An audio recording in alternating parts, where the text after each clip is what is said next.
तो कल यानी 30 सितंबर 2022 को 67th बीपीएससी का प्रारंभिक परीक्षा फाइनली आप लोगों का ये पेपर हो गया काफ़ी लंबी अवधि के बाद। और प्रश्न पत्र आप लोगों ने लगभग देखा होगा। मैं यहाँ पे पहले आपको बताता हूँ कि कहाँ से कितने क्वेश्चन पूछे गए थे। इससे आपको एक आइडिया होगा कि वेटेज जो मतलब ट्रेंड है वो ट्रेंड बदला नहीं है, ओवरऑल वही ट्रेंड है। जैसे कि जो 4 पिलर की बात हम करते हैं बीपीएससी एग्जाम में, वही 4 पिलर आपके यहाँ पर हावी थे। और इस बार थोड़ा सा देखा जाए तो इकोनॉमी से मुझे फैक्चुअल क्वेश्चन लगे, तथ्यात्मक ज़्यादा थे, जिसमें से बिहार की इकोनॉमिक सर्वे से दो क्वेश्चन के आसपास 2-3 क्वेश्चन थे। भारत की अर्थव्यवस्था से भी तथ्यात्मक क्वेश्चन ज़्यादा थे। तथ्यात्मक क्वेश्चन आसान नहीं होते सॉल्व करना, यदि आपको लगता हो कि बड़ा इजी है, सिंपल पूछ ले, यदि आपको पता है तो ही ठीक है। ई ऑप्शन को लेकर के भी बहुत जगह पे भ्रम की स्थिति रही कि कई जगह पे एक से अधिक ऑप्शन सही रहे या कोई नहीं सही रहा तो ई ऑप्शन सही हो जाता है। तो बीपीएससी में थोड़ा सा ई ऑप्शन का खेला बहुत ज़्यादा है। और साथ ही आप सभी का जो करंट अफेयर्स के क्वेश्चन आए थे, जनरली अभी जो हाल फिलहाल का करंट अफेयर्स था वही था, राष्ट्रीय और बिहार से जुड़ा हुआ करंट अफेयर्स।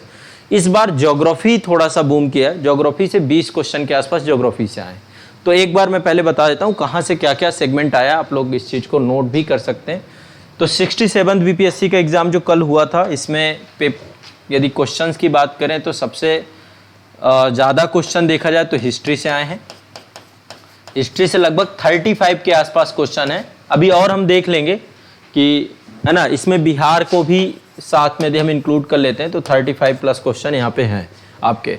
यदि हम साइंस की बात करते हैं, जनरल साइंस की बात करते हैं, साइंस में देखो फिजिक्स, केमिस्ट्री और आपका बायोलॉजी तीनों को लेकर के क्वेश्चन पूछता है। ठीक है, तो साइंस में आपका इस बार जो क्वेश्चन आए 30 क्वेश्चन आए। ये सेट ए है, इसके शुरुआती 30 क्वेश्चन साइंस के ही हैं, जनरल साइंस के। केमिस्ट्री से क्वेश्चन काफ़ी पूछे गए हैं, बायो से पूछे गए और फिजिक्स से, तीनों से क्वेश्चन आपके आए हैं। पर सामान्य प्रकृति के क्वेश्चन है, आसानी से किया। 9th-10th लेवल की साइंस है यहाँ पर। ठीक है, यदि आपने 9th-10th लेवल में अच्छी साइंस या एनसीईआरटी पढ़ रखी थी विज्ञान की तो काम कर जाता। बाकी देखो ये जो भी चीज़ें हैं, मैं इतिहास में पूरी तरीके से क्लेम करता हूँ कि जितना भी हमने पढ़ाया है एक भी क्वेश्चन बाहर नहीं। इतिहास में सारे के सारे क्वेश्चन प्राचीन, मध्यकालीन, आधुनिक। ठीक है, जो क्लास तो है ही है, क्लास में तो बहुत डिटेल है। बाकी जो मेरे आप मास्टर वीडियो, इंटायर वीडियो भी देखते तो आपको यहाँ से सब कुछ निकल जाता। इसके अलावा हमने बिहार के लिए अलग से पूरा इतिहास का सेगमेंट दिया था और बिहार स्पेशल में भी बिहार का इतिहास पढ़ाया गया था, तो उसमें भी सारा कुछ। तो लगभग 35 के 35 क्वेश्चन हिस्ट्री के आपके पढ़ाए गए हैं। करेंट अफेयर्स साइंस में भी फिजिक्स, केमिस्ट्री और बायो तीनों चीज़ें क्लास में पढ़ाई गई हैं।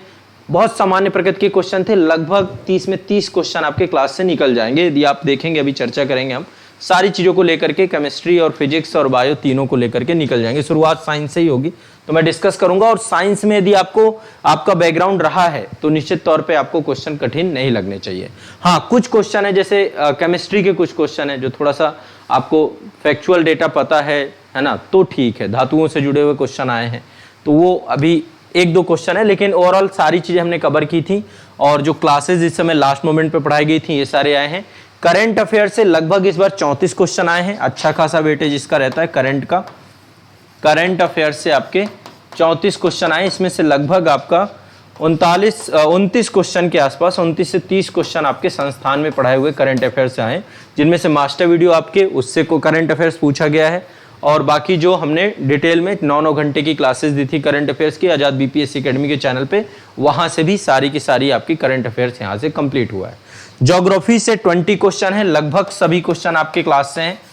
अभी ज्योग्राफी हम पढ़ेंगे, मैंने इंडियन ज्योग्राफी, वर्ल्ड ज्योग्राफी ये सब क्रैश कोर्स में बहुत अच्छे से पढ़ा रखी है। और फिजिकल ज्योग्राफी लगभग सभी क्वेश्चन आपके यहाँ से निकल जाएंगे। इकोनॉमिक्स से क्वेश्चन थोड़ा सा तथ्यात्मक थे, लेकिन इकोनॉमी मैंने आप लोगों को पढ़ाई है इस बार, अभी मैं आपको दिखाऊंगा भी जब चर्चा करेंगे।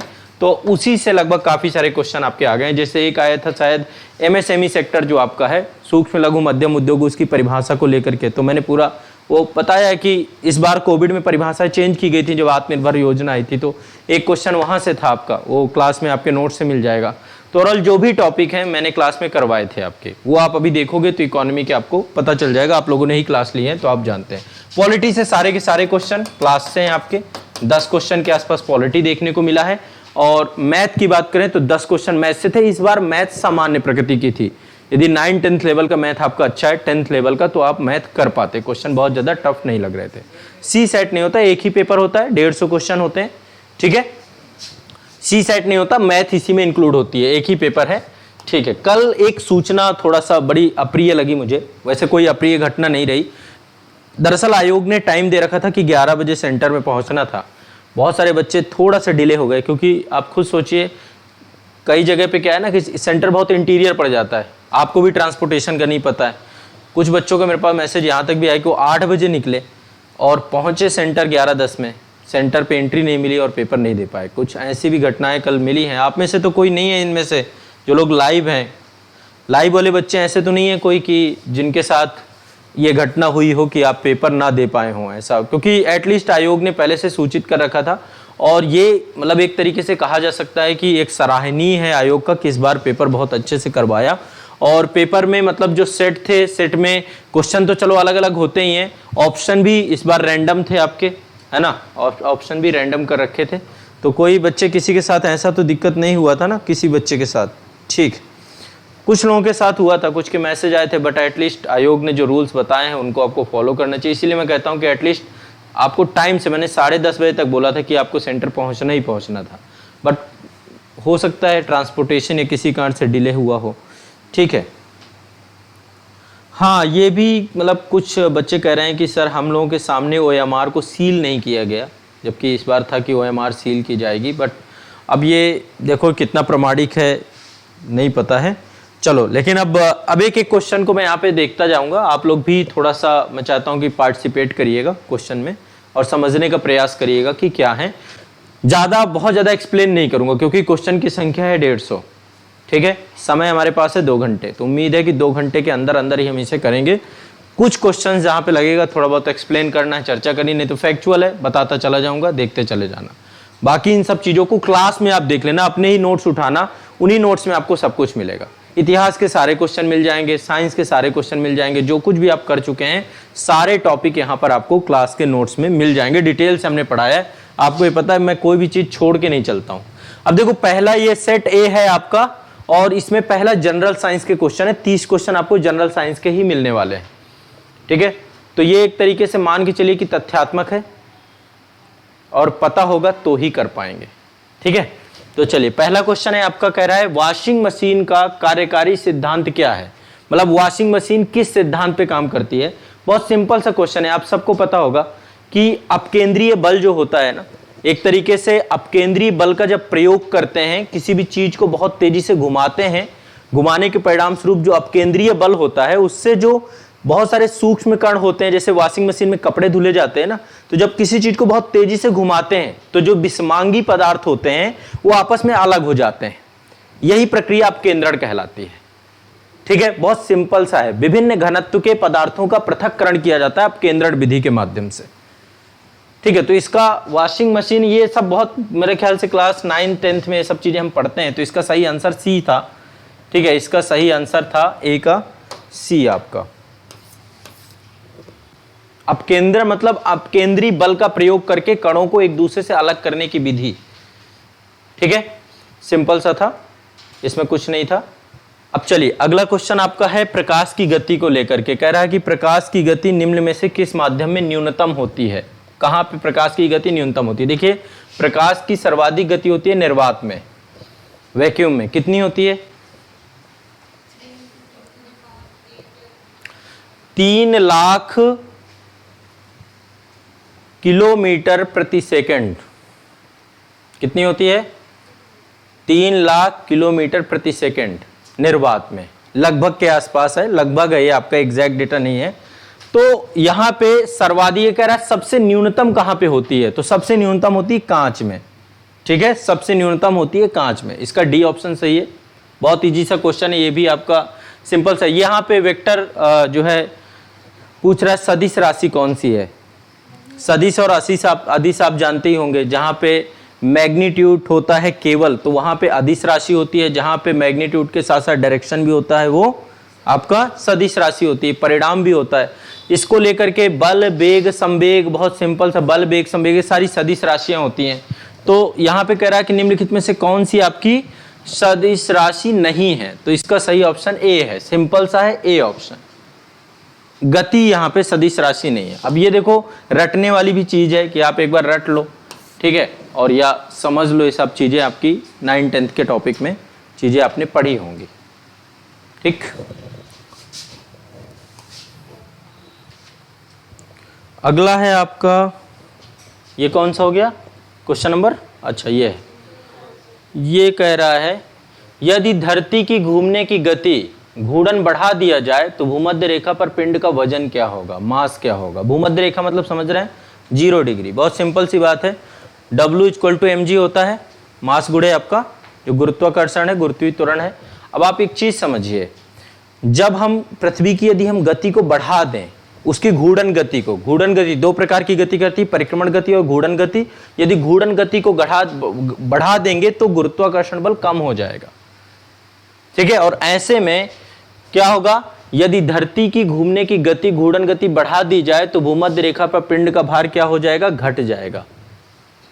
मास में कोई परिवर्तन नहीं आएगा क्योंकि गुरुत्वाकर्षण बल कम होगा। तो और वैसे भी साधारणतः भी जो सामान्य गति भी है तो ध्रुवों के पास सबसे ज्यादा भार होता है और भूमध्य रेखा पर भार कम होता है, ठीक है। यहाँ पे भार की बात हो रही है, W की वेट की बात हो रही है।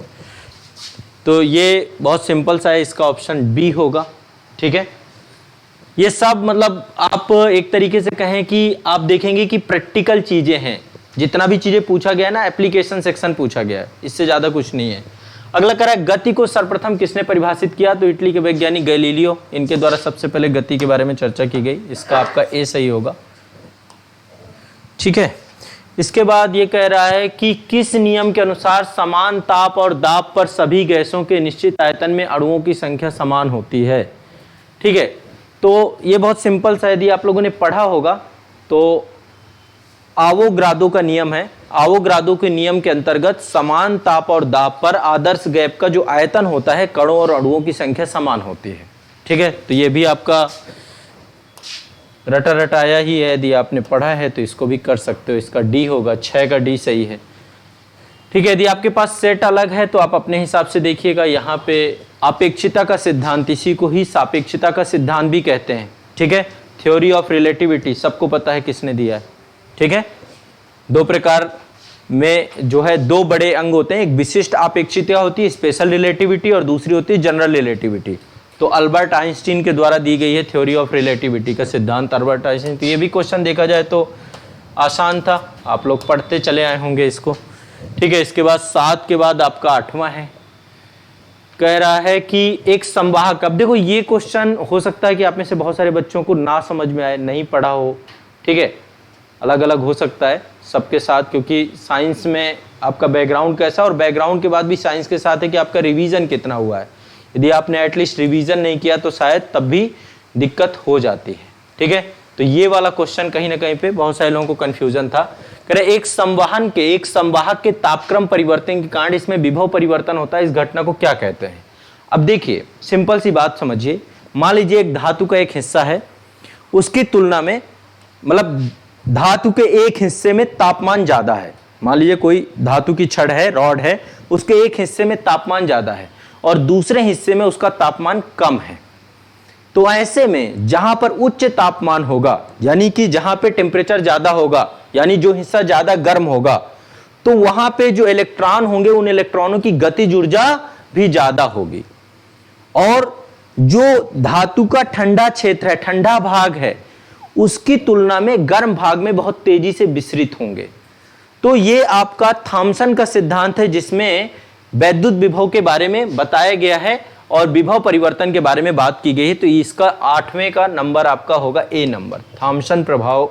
इसी को थॉमसन इफेक्ट कहा जाता है, थॉमसन गुणांक के तौर पे इसको देखते हैं, ठीक है। तो कोई भी धातु है, धातु के 2 भागों में विद्युत वाहक बल उत्पन्न होता है और यदि वो भिन्न भिन्न तापमान पे होती हैं, इसी को थॉमसन प्रभाव कहा जाता है, ठीक है। यदि 2 अलग अलग टेम्परेचर के एक ही धातु के अलग अलग सिरे हैं तो उनमें विद्युत वाहक बल जो उत्पन्न होता है, तो थॉमसन प्रभाव कारण इसको कहते हैं, ठीक। इसका ए सही होगा। एक बार थोड़ा सा आप लोग भी बताते जाइएगा, ठीक है। और यदि किसी तरीके का आपको डिस्प्यूट लगता है किसी क्वेश्चन में तो बाद में हम डिस्कस कर सकते हैं, चर्चा कर सकते हैं। और देखो कुछ क्वेश्चंस होंगे जो आयोग मतलब 2, 3, 4 क्वेश्चन आपको निकलेंगे, मैं पहले ही आपको बता देता हूं कि हो सकता है कि कहीं पे ई ऑप्शन सही हो जाए और कहीं पे हो सकता है कि ऑप्शन कोई और भी आपको लगे तो वो सारी चीजें हम लोग एक बार देख लेंगे। ठीक है, यहाँ पे कह रहा है आवर्धक कांच जो मैग्नीफ्लाइंग का ग्लास होता है उसमें किस प्रकार का लेंस का प्रयोग किया जाता है। कभी आपने देखा जो हस्तरेखा पढ़ते हैं, हस्तरेखा पढ़ते हैं, या फिर आप लोगों ने भी एक जो सूक्ष्मदर्शी होता है उसमें भी प्रयोग किया जाता है, या फिर जिसको दूरदृष्टि रोग होता है, दूरदृष्टि रोग को मतलब निकट का कम दिखता है ना, 40 साल से ज्यादा उम्र के लोग जो होते हैं, हम लोग को जैसे मुझे जो है आपका दूरदृष्टि रोग नहीं है, मुझे निकट दृष्टि रोग है, मतलब मुझे दूर का जो है देखने में दिक्कत होती है, समस्या होती है। तो यहाँ पर मतलब आवर्धक कांच में किस प्रकार का लेंस प्रयोग किया जाता है, तो इसमें जो है आपका उत्तल लेंस प्रयोग किया जाता है। यदि आपने उत्तल लेंस कभी देखा हो तो आप पाएंगे कि उत्तल लेंस जो है बीच में मोटा होता है और किनारों में पतला होता है ना, और जो अवतल लेंस होता है वो किनारों में हल्का पतला, बीच में किनारों में मोटा और बीच में पतला होता है। तो उत्तल लेंस का प्रयोग यहाँ पर किया जाता है। ठीक है, जो सूक्ष्म चीजें, सूक्ष्म बैक्टीरियो को देखने के लिए सूक्ष्मदर्शी वगैरह में भी इसका प्रयोग किया जाता है।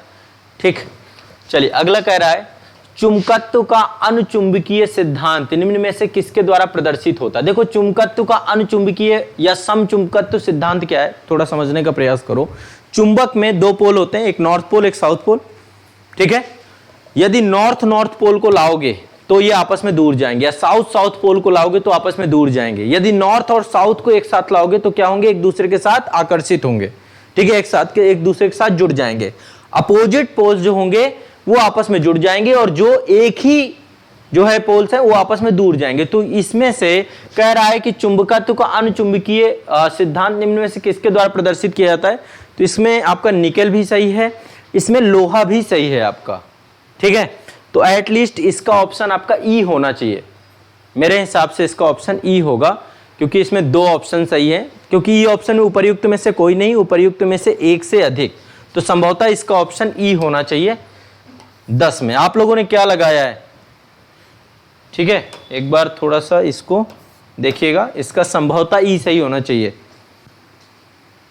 हाँ, प्रमोद वर्मा जी कह रहे हैं सर 10 का ई ही लगाया है। ठीक है, संभवतः मेरे हिसाब से ये है। बाकी देखो डिस्प्यूट जिसमें भी रहता है बाद में कमेंट करना, बताना, आप लोग अभी देखते जाओ।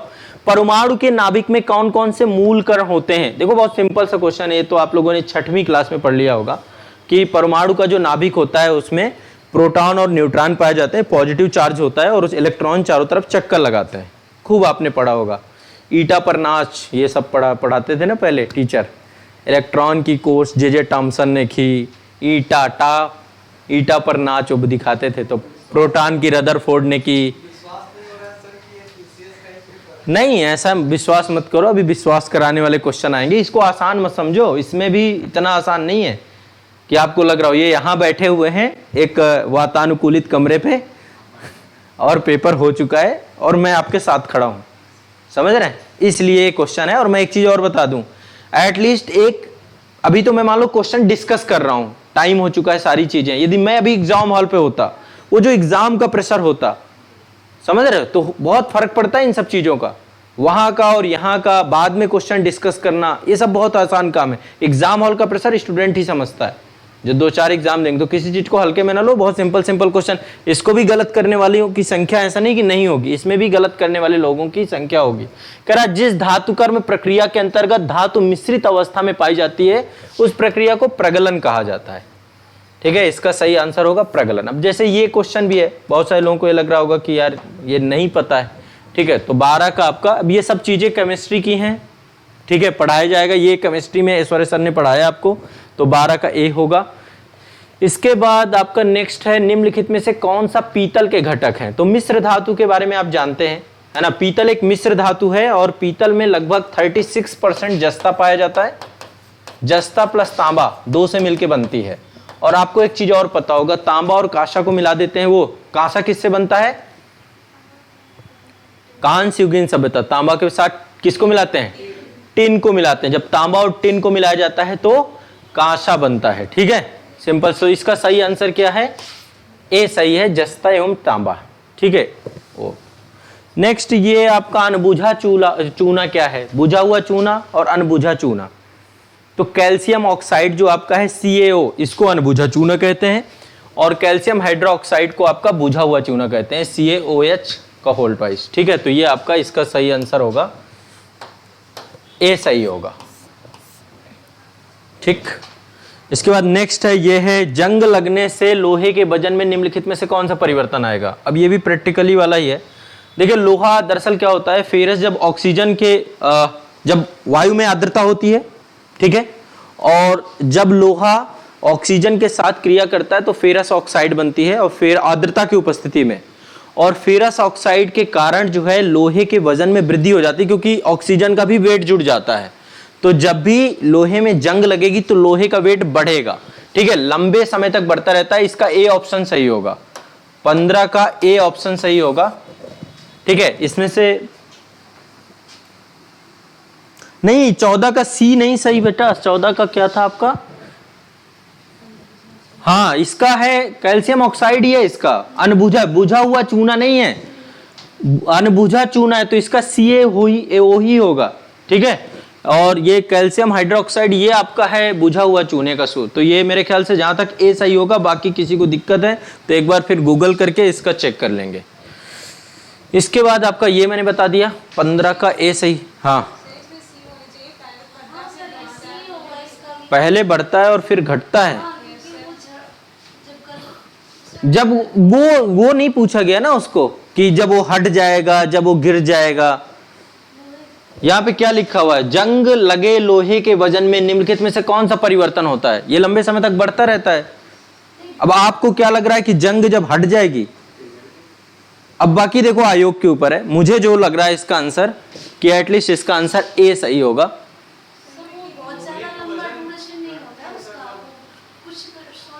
अब एक बार इसको चलो गूगल में देख लेना, एक बार सर्च कर लेना, मेरे हिसाब से ए सही है। बाकी लोगों ने भी, कुछ ने सी भी लगाया है, कुछ ने ए भी लगाया है, दोनों तरीके के लोग हैं। अकॉर्डिंग टू मैं इसको आपको आंसर ए दे रहा हूं। ठीक है, अब बाकी आयोग इसमें क्या देता है देखेंगे, चर्चा करेंगे। हो सकता है सी भी इसका सही हो कि पहला बढ़ता है फिर घटता है, लेकिन जहां तक मुझे लगता है कि जब जंग उसमें लगी होगी तो फेरस के साथ ऑक्सीजन का वजन भी काउंट होता है, और इससे जो है लोहे का वेट जो है बढ़ता जाता है। अब आप क्या, आपके एल्यूजन क्या आ रहा है कि वो जब हट जाएगा उससे,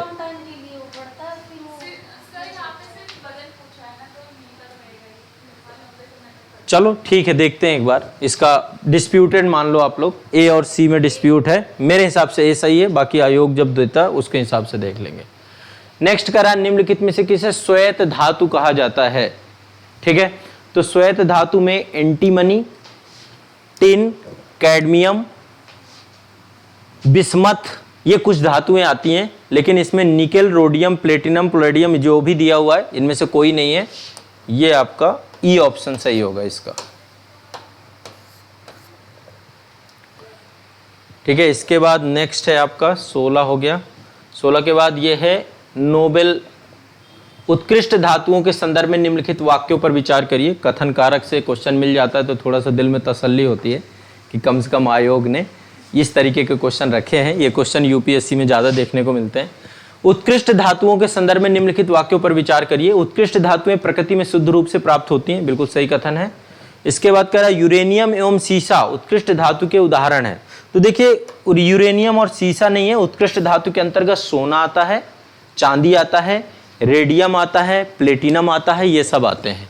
तो इसका दूसरा गलत होगा, इसका केवल एक सही है, तो केवल एक है। ठीक है, इनका दरअसल मतलब क्या है ना कि क्षरण कम होता है। उत्कृष्ट धातुएं जो होती हैं इनका क्षरण सबसे कम होता है।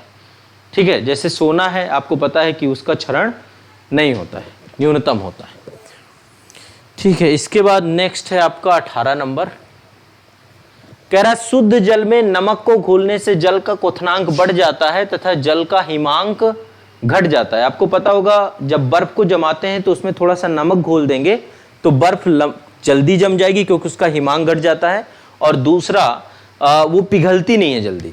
जो बाहर से आप लोग बर्फ की बड़ी बड़ी सिल्लियां होती है ना, वो नमकीन होती हैं। या फिर आप कभी देखेंगे जो कुल्फी खाते हैं ना कभी आप, तो उसमें आपको हल्का सा नमक का स्वाद आएगा।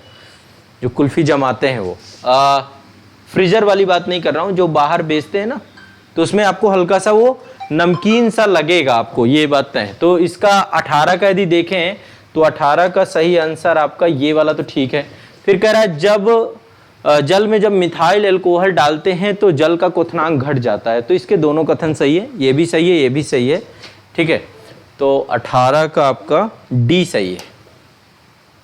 ये भी आप लोगों ने यदि एनसीईआरटी पढ़ी हो 10th की तो उसमें सारी चीज़ें आपको मिल जाएंगी। 10th की एनसीईआरटी से लगभग 9 10th की 2 एनसीईआरटी से ये सारे क्वेश्चन आपके निकल आते। बायोगैस का निम्न में से कौन सा अवयव प्रमुख है? बायोगैस में आपको पता है, बायोगैस मतलब कि जो जो कचरा होता है, कचड़े के सड़ने से जो मतलब गैस बनती है, सब जानते हैं मीथेन होती है, CH4 होती है, ज्वलनशील होती है और ग्रीन हाउस गैस इफेक्ट में भी आती है आपका। ठीक है, तो कचड़े के सड़ने से जो आपकी गैस बनती है वो आपकी मीथेन ही है। तो ये बहुत सिंपल सा क्वेश्चन है, काफ़ी बार आपने ये देखा होगा चर्चा। नेक्स्ट है आपका, निम्नलिखित में से किस रसायन के कारण से पटाखा फूटने से चमकदार लाल रंग दिखाई देता है? तो इसमें स्ट्रांसियम SR ये पाया जाता है, धातु है ये आपका पाया जाता है, तत्व है आपका स्ट्रांसियम। तो निम्नलिखित में से रसायन में स्ट्रांसियम होने के कारण से पटाखे में जो है चमकदार लाल रंग दिखाई देता है। ठीक है, इसका आपका ए सही होगा। नेक्स्ट ये है, लवणता युक्त वातावरण प्रेमी पौधों को क्या कहते हैं? ठीक है, जो समुद्री जो खारे पानी में होते हैं इनको बोलते हैं हेलोफाइट, हेलोफाइट्स, या फिर इनको बोलते हैं लवण मृदोद्भिद। जो लवणीय पानी में पैदा होते हैं तो ये आपके हेलोफाइट्स होते हैं। ठीक है, ये भी क्वेश्चन आपका कई बार पूछा जा चुका है, एक तरीके से देखें ओवरऑल रिपीटेड क्वेश्चन है ये आपका। तो 21 का डी सही होना चाहिए, 21 का डी सही होना चाहिए।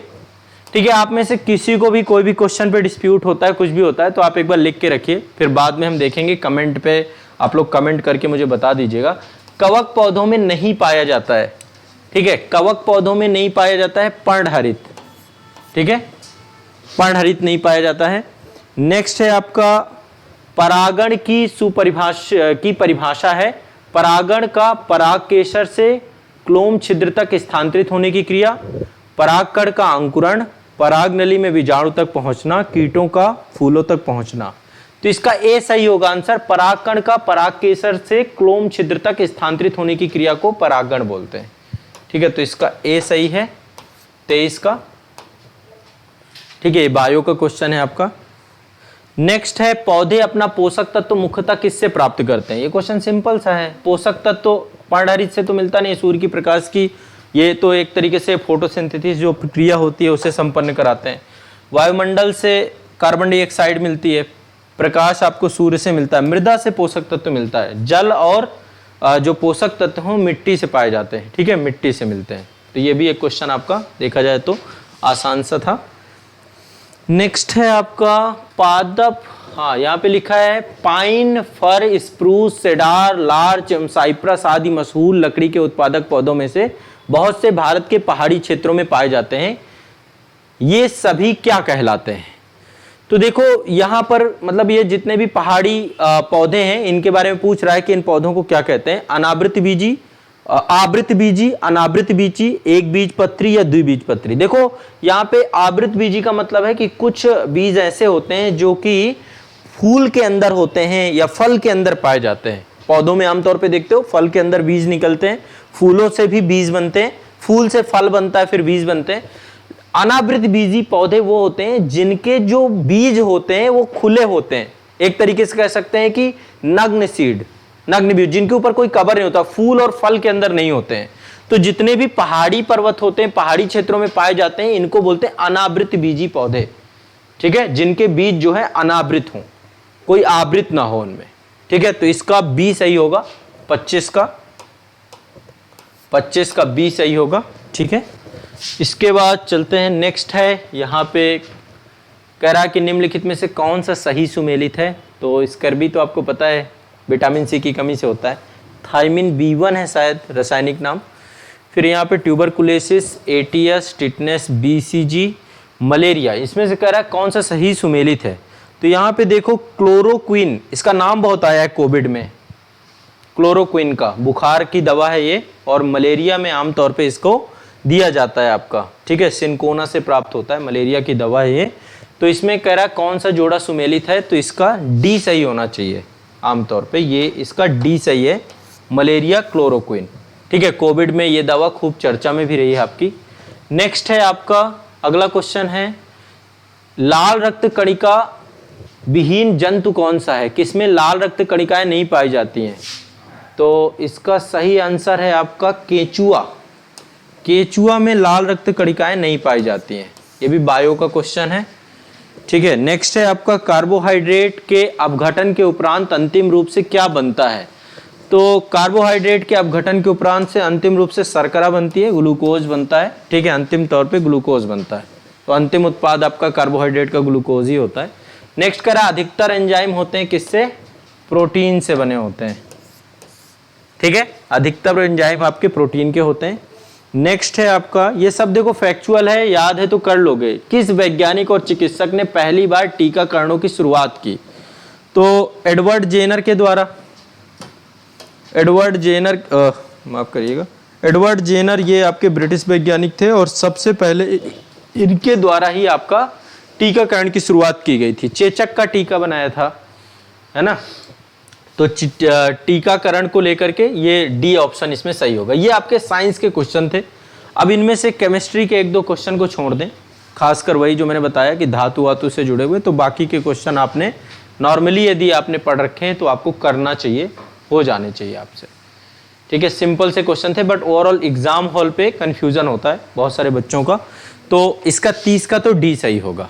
अब ये साइंस के हो गए 30 क्वेश्चन, बस इसके बाद साइंस आपको नहीं मिलेगा। अब करंट अफेयर्स के क्वेश्चन है ये।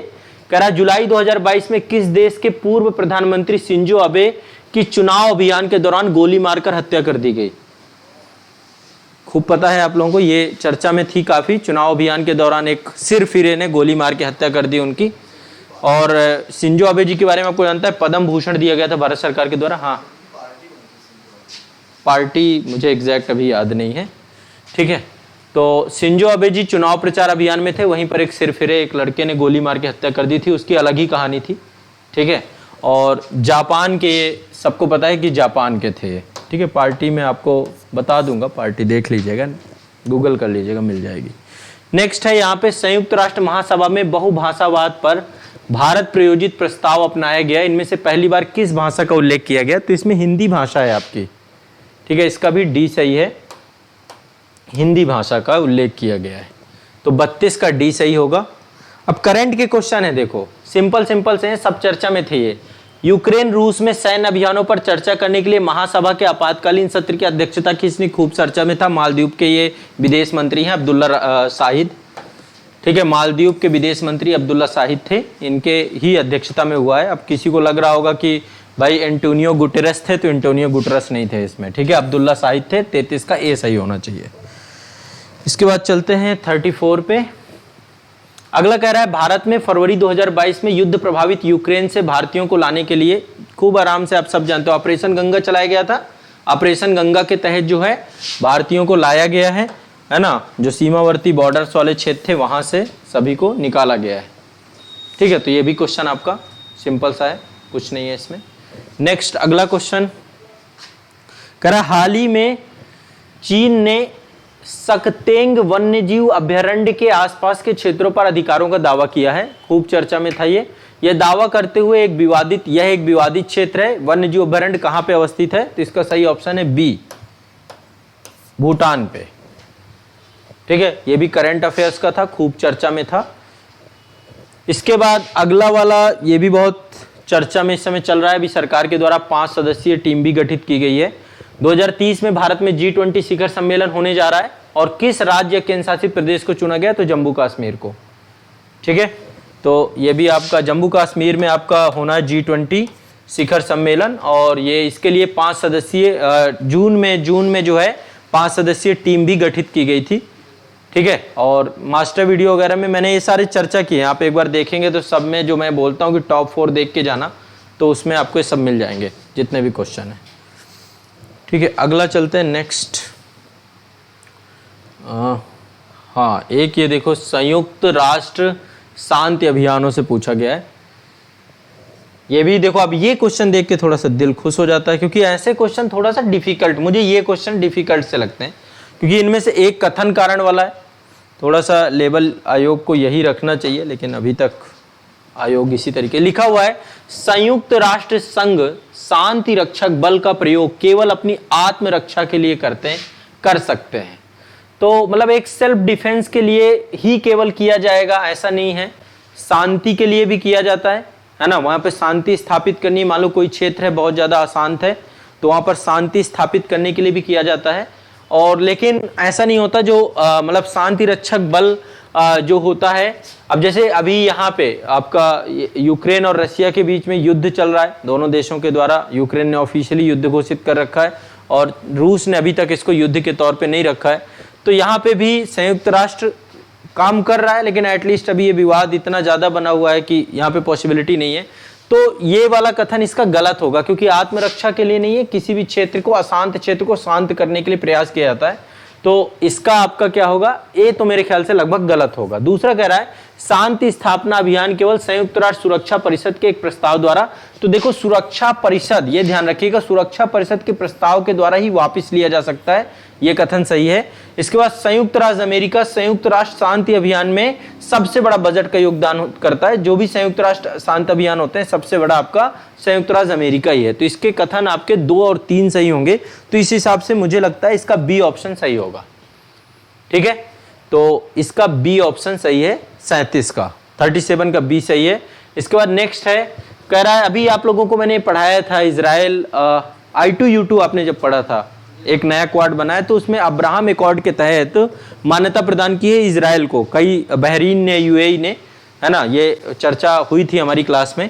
तो कह रहा है हाल ही में किस देश ने संयुक्त अरब अमीरात के साथ एक मुक्त व्यापार समझौते FTA पर हस्ताक्षर किया है। इसके अलावा मैंने इजराइल और फिलिस्तीन विवाद भी आपको समझाया है, और उसमें मैंने आपको बताया कि अब आज के टाइम पीरियड पे कई सारे अरब देश जो पहले संघर्षरत थे इजराइल से, अब इजराइल को एक देश के तौर पे मान्यता प्रदान कर रहे हैं। तो हाल ही में यूएई और बहरीन के द्वारा दी गई है मान्यता। तो इसका सही आंसर इजराइल है। तो इजराइल के साथ अब संबंध बेहतर करने में लगे हुए हैं जितने भी अरब देश हैं, उनमें से इजराइल के साथ जो है इन्होंने FTA पर हस्ताक्षर किए हैं। तो 38 का ए सही होगा आपका।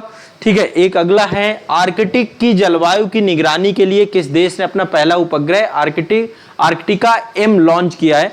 तो आपको पता है आर्कटिक वृत्त मतलब आपका जो उत्तरी गोलार्ध वाला क्षेत्र है, उत्तरी ध्रुव वाला क्षेत्र है, जो आपका आर्कटिक वृत्त यानी 60 डिग्री से ऊपर वाला क्षेत्र है, वहां पे आर्कटिक महासागर भी है।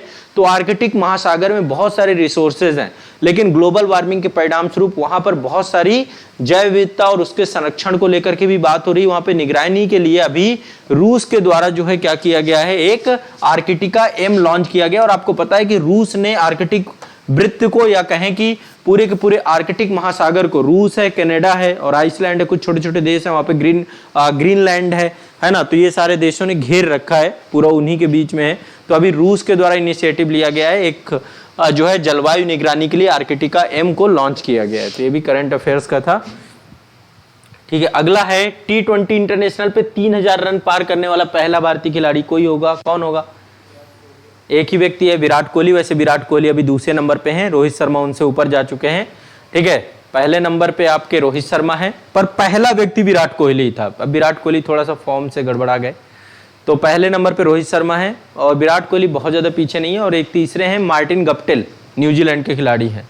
और अभी एक पर्सन और है बाबर आजम, पर वो अभी 3000 तो नहीं पाया है, लेकिन जिस तरीके का वो खेलते हैं गेम, उम्मीद है कि वो भी 3000, लेकिन ठीक है।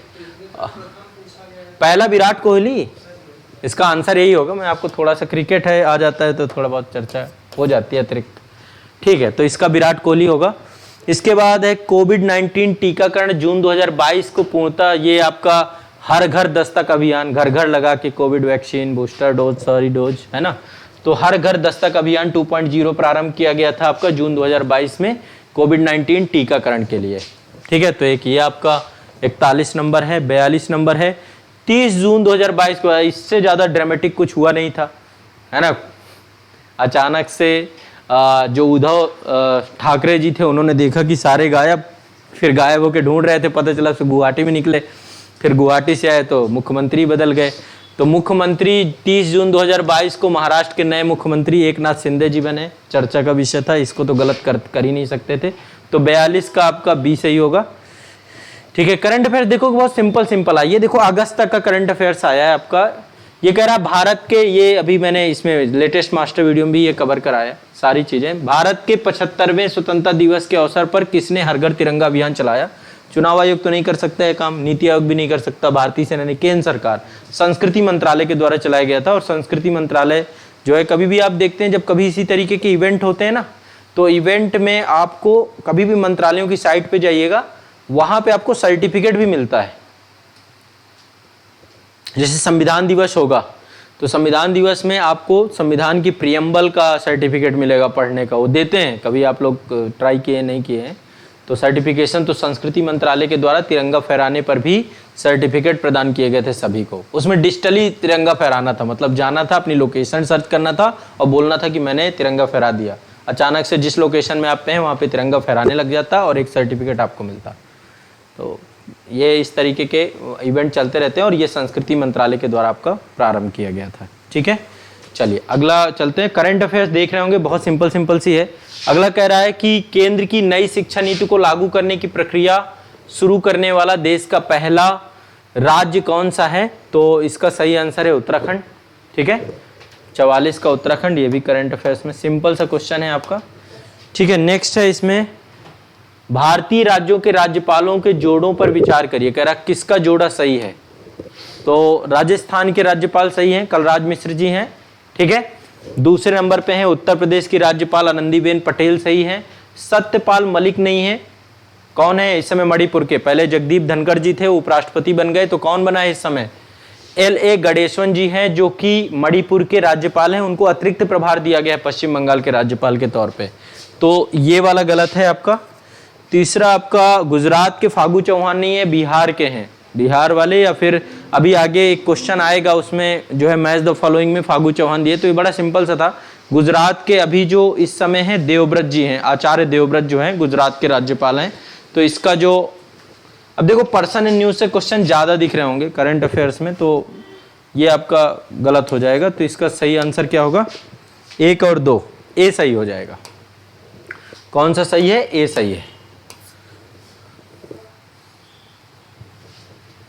ठीक है, अगला चलते हैं। नेक्स्ट है, निम्न में से किस मंत्रालय संगठन ने यूथ इन इंडिया रिपोर्ट 2022 जारी की है? यूथ इन इंडिया रिपोर्ट 2022 किसके द्वारा जारी की गई है? अब ये देखो करंट अफेयर्स इस तरीके की रिपोर्ट से क्वेश्चन आते ही आते हैं। परिवार स्वास्थ्य का इसमें है सांख्यिकी और कार्यक्रम कार्यान्वयन मंत्रालय के द्वारा यूथ इन इंडिया रिपोर्ट 2022 जारी की गई थी। तो रिपोर्ट से क्वेश्चन पूछता है और जारीकर्ता से भी पूछता है, तो इसका सही आंसर सी होगा, सांख्यिकी और कार्यक्रम कार्यान्वयन मंत्रालय। ठीक है, नेक्स्ट अगला है, यहाँ पे कुछ पर्सनालिटीज दी गई हैं और बताई गई हैं कि वो किससे जुड़े हुए हैं।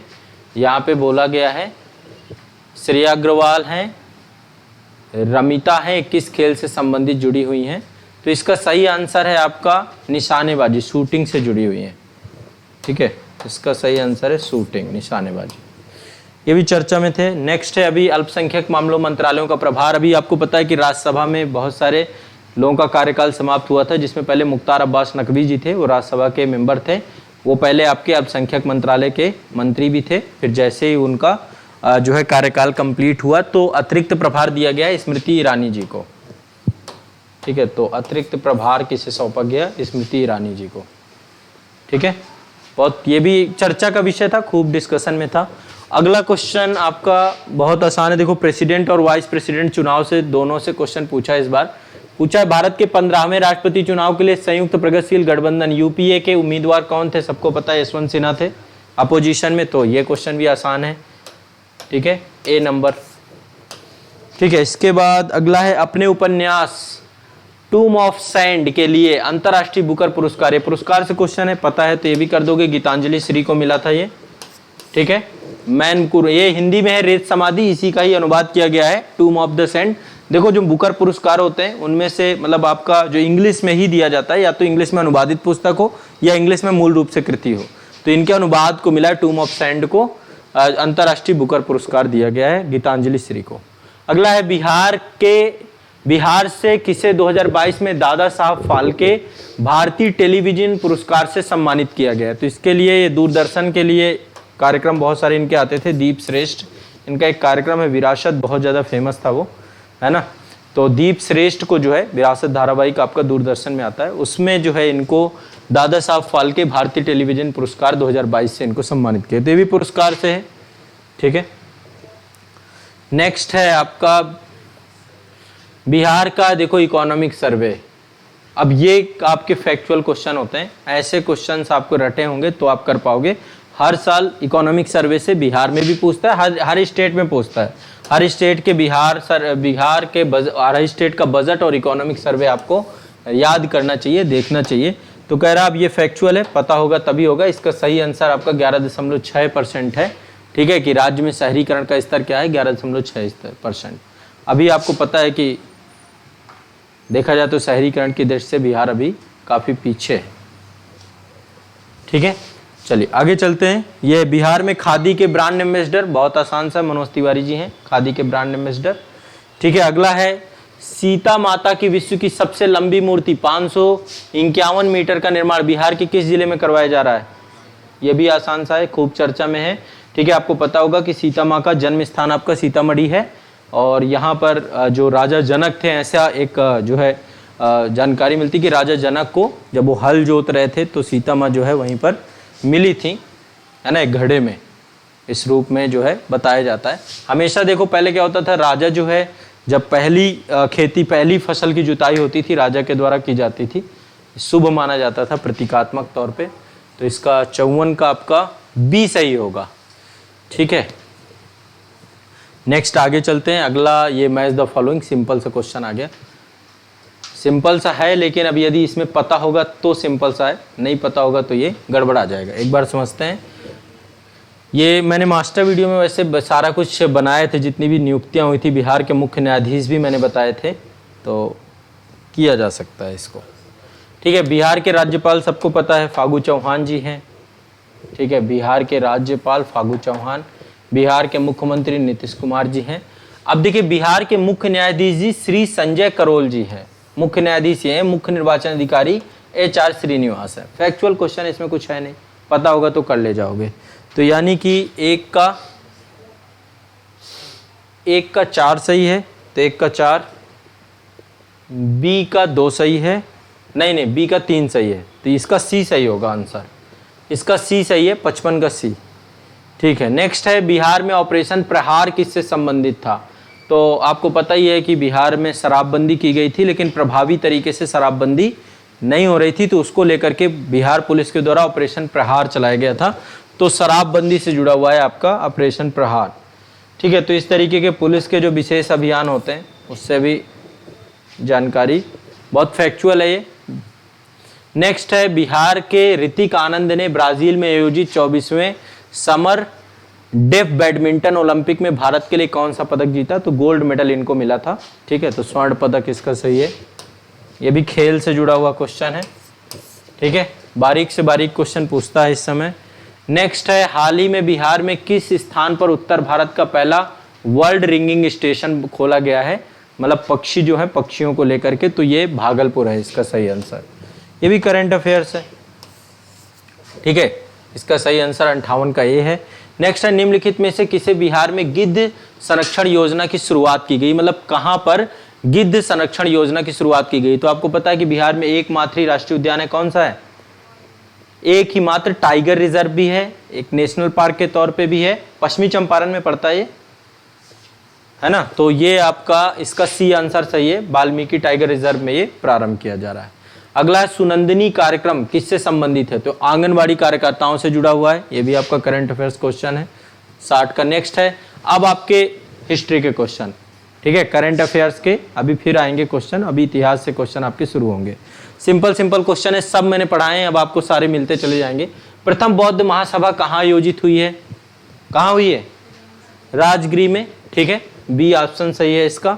नेक्स्ट है किस गुप्त शासक ने अपने बड़ी भाई की हत्या कर दी? ठीक है, मैंने पिछली बार जो एंशिएंट हिस्ट्री या उसमें आपने मेरे इंटायर वीडियो देखा है, चंद्रगुप्त द्वितीय के द्वारा जो है रामगुप्त जो बड़ा भाई था उसकी हत्या की गई थी।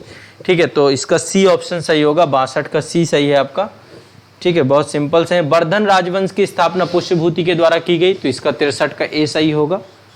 ठीक है, बाकी ये शासक थे राज्यवर्धन, प्रभाकर वर्धन, ये सारे शासक थे। हर्षवर्धन अंतिम शासक था, तो 63 का A सही होगा आपका। इसके बाद आपका कह रहा रोमन साम्राज्य के व्यापारिक संबंध किसके साथ थे? तो देखो रोमन साम्राज्य के प्रथम शताब्दी ईस्वी में प्रथम शताब्दी एडी में।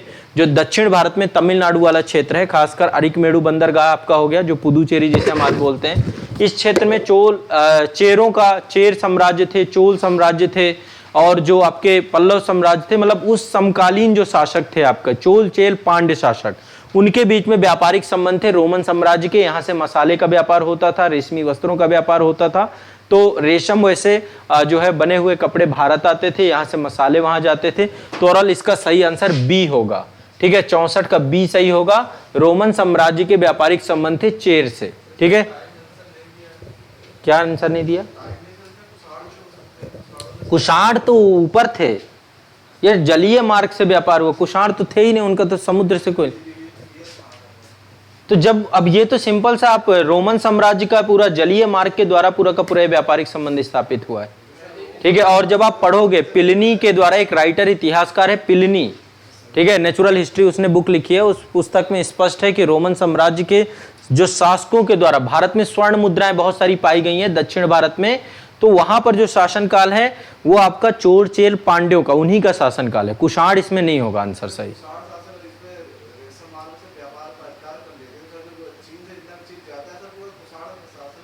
लेकिन रोमन साम्राज्य वो तो आपका ग्रीस वाला क्षेत्र है ना, जो रोमन साम्राज्य आपका इटली वाला क्षेत्र जो आपका है, वहां पे उस क्षेत्र के जो पूरा का पूरा व्यापारिक संबंध था वो दक्षिण भारत में चोल चेर पांड्य उन्हीं के टाइम पीरियड पे था, ठीक है। तो इसका सही आंसर आपका बी होना चाहिए अकॉर्डिंग टू मी। बाकी यदि कोई डिबेट है तो फिर उससे हम बाद में देखेंगे। इस वाले क्वेश्चन, मुस्लिम शासक जिसका साम्राज्य दारुल इस्लाम का एक भाग माना जाता है, तो देखो यहाँ पे एक तरीके से दारुल इस्लाम का मतलब है शांति का देश, जहाँ पे मतलब मुसलमान सुखी एवं समृद्ध जीवन जी रहे हो, दारुल इस्लाम के तौर पे मानते हैं। तो देखा जाए तो पहले जो आपका कुतुबुद्दीन ऐबक था वो देखा जाए तो गुलाम था, और उसके द्वारा खुद के लिए खुतबा नहीं पढ़वाया गया था। बाद में इल्तुतमिश के द्वारा अपने आप को स्वतंत्र भी घोषित कर दिया जाता है, इसीलिए इल्तुतमिश को जो है कहते हैं ये वास्तविक संस्थापक के तौर पर था, ठीक है। और कालांतर में जो है खलीफा के नाम से पहले खलीफा जो होता था, धर्मगुरु जो होता, वही वास्तविक तौर पे नियंत्रण करता था जो इस्लामी साम्राज्य होते थे। लेकिन इल्तुतमिश स्वतंत्र व्यवहार करने लगता है, और इस टाइम पीरियड पे एक तरीके से शांति, क्योंकि इसने अपने साम्राज्य विस्तार की कोई प्रक्रिया नहीं की, बल्कि जो शासन था उसी शासन को इसने सुदृढ़ बनाने का प्रयास किया। तो इसका सही आंसर सी हो सकता है। बाकी अभी इसके बारे में थोड़ा सा और जानकारी इकट्ठी करनी पड़ेगी। एटलीस्ट 65 का मेरे हिसाब से सी सही है, ठीक है। बाकी आप लोगों ने क्या लगाया है एक बार मुझे बता सकते हैं? आप लोगों का क्या? हाँ, 65 का सी ही लगाया है ना, ठीक है। तो 65 का मेरे अकॉर्डिंग सी होगा, बाकी एक बार इसको देखना पड़ेगा। कह रहा है इनमें से किसने खलीफा की शक्ति का विरोध किया? तो इसमें से अलाउद्दीन खिलजी था, ठीक है। अलाउद्दीन खिलजी के द्वारा जो है खलीफा की शक्ति, खुद को ही सिकंदर सानी घोषित किया उसने, खुद को ही वो चाहता था, उसने भी विश्व विजेता बनने का सपना संजोया था, लेकिन वो पूरा नहीं हो पाया उसका। तो उसने जो है खुद के नाम पे ही सारा कुछ किया, खलीफा की शक्ति का विरोध भी किया। इसका 66 का बी सही होगा, ठीक है। अलाउद्दीन खिलजी था। नेक्स्ट है तुगरिल खां, किसके शासनकाल के दौरान विरोध किया? तो बंगाल का प्रशासक था ये, और इसने बलबन के टाइम पीरियड पे तुगरिल खां ने क्या किया? विद्रोह किया। फिर बलबन इसको दबाने भी गया, और बाद में इसको वहां पे उसकी हत्या भी, सार्वजनिक तौर पे इसको हत्या करवाई गई तुगरिल खां की, ताकि आगे चल के कोई भी जो है प्रशासक इस तरीके के विद्रोह ना कर सके, एक मैसेज देने के लिए। तो इसका सही आंसर 67 का ए होगा। नेक्स्ट है सर्वप्रथम किस मुगल शासक ने ब्रिटिश के संघर्ष विरुद्ध संघर्ष किया? देखो जहांगीर के समय तो मित्रता का एक तरीके से कह सकते हैं कि मित्रतापूर्ण रूप से वो आए थे ये लोग, ठीक है। और इनको शुरुआती दौरान पे तो मेन जो टकराव चालू होता है इनका, वो टाइम पीरियड होता है आपका औरंगजेब का। लेकिन औरंगजेब के टाइम पीरियड पे प्रत्यक्ष संघर्ष नहीं, औरंगजेब डायरेक्ट नहीं टकराया, ठीक है। उसके जो सेनापति थे दक्षिण भारत में, कर्नाटक वाला क्षेत्र, हैदराबाद वाला क्षेत्र, ये सब क्षेत्रों में जो उसका प्रभाव क्षेत्र था, वहां पर मुगल सेना से टकराव प्रारंभ हो गया था। तो क्वेश्चन के अकॉर्डिंग देखें तो इस हिसाब से मेरे हिसाब से 68 का बी सही होना चाहिए। बहादुर शाह जफर तो नहीं होगा, ठीक है। फिर बहादुर शाह द्वितीय, आपका बहादुर शाह प्रथम आपका जो था वो 1707 में औरंगजेब की मृत्यु के बाद बैठता है। लेकिन औरंगजेब के टाइम पीरियड पे ही छिटपुट संघर्ष होने दक्षिण भारत में प्रारंभ हो गए थे। ठीक है, लेकिन सीधा कोई प्रत्यक्ष संघर्ष नहीं हुआ था। तो ओवरऑल मेरे हिसाब से इसका बी ऑप्शन सही होना चाहिए, 68 का बी सही होना चाहिए। बाकी एक बार इसको भी देख लीजिएगा। नेक्स्ट है, निम्नलिखित में से कौन से सामाजिक सुधार विलियम बेंटिंक ने प्रारंभ किए? तो विलियम बेंटिंक के टाइम पीरियड पे देखिए, एक तो सती प्रथा का उन्मूलन हुआ था। लॉर्ड विलियम बेंटिंक जो है 1828 में शायद बनते हैं, है ना, और 1833 में भारत जो अधिनियम आता है आपका चार्टर एक्ट 1833 के तहत भारत का उनको क्या बना दिया जाता है? भारत का गवर्नर जनरल बना दिया जाता है। ठीक है, तो सती प्रथा का 1829 में उन्मूलन हो जाता है। दास प्रथा का 1843 में लॉर्ड एलन बेरो के टाइम पीरियड पे होता है। दास प्रथा नहीं है यहाँ पे। ठीक है, फिर है आपका धर्म परिवर्तन का सहयोगिता के प्रावधान को, ये भी था। ठगों को संगठित गिरोहों का दमन भी आपका वेंटिंग के टाइम पीरियड पे ही था। तो यहाँ पे आपका लगभग 1, 3 और 4 ये सही होगा। लगभग यहाँ पे बी सही होगा। 1, 3 और 4 इसका सही होगा। ठगों वाला नहीं है इसमें। दास प्रथा का उन्मूलन लॉर्ड एलन बेरो, और बाकी आपका इसमें। ठीक है, नेक्स्ट आपका अगला है, किसने सिंध को विजिट कर लिया? सिंध का विजिट को लेकर के एक पर्सन था जिसका नाम था चार्ल्स नेपियर। 1843 में सिंध क्षेत्र को इसने जो है जीत लिया था, विजिट कर लिया था। तो इसका ऑप्शन 70 का सी होगा। नेक्स्ट है, भारत में प्रथम जनगणना सबको पता है लॉर्ड मेयो के काल में हुई थी 1872 में। तो इसका ऑप्शन आपका 71 का ए होगा। फिर कह रहा है, सुखदेव, भगत सिंह तथा राजगुरु को किस तारीख को फांसी दे दी गई थी? तो आपको पता है कि जो है पहले तो लाहौर में जो है वो माफ करिएगा, पहले असेंबली बम कांड होता है, फिर उसके कांड से गिरफ्तार होते हैं, खुद ही गिरफ्तारी दे देते हैं भगत सिंह। इसके तदुपरांत आपको पता है उससे पहले साइमन कमीशन जब भारत आता है, तो साइमन कमीशन के विरोध में पूरे देश भर में व्यापक विद्रोह चालू होते हैं। उसमें जो है सांडर्स एक अधिकारी होता है, उसके द्वारा जो है लाठी चार्ज का आदेश दिया जाता है, जिसमें लाला लाजपत राय की हत्या हो जाती है। फिर उसी का बदला लेने के लिए सांडर्स की हत्या करते हैं भगत सिंह, और वही जो मुकदमा होता है उसी में फिर फांसी की सजा, और फिर तीनों को फांसी की सजा 23 मार्च 1931 को मिलती है। डेट आपको शहीद दिवस के तौर पे ही, शहीद दिवस तो 30 जनवरी को मनाते हैं हम, लेकिन फिर भी ये भी एक शहीद दिवस का ही समय है।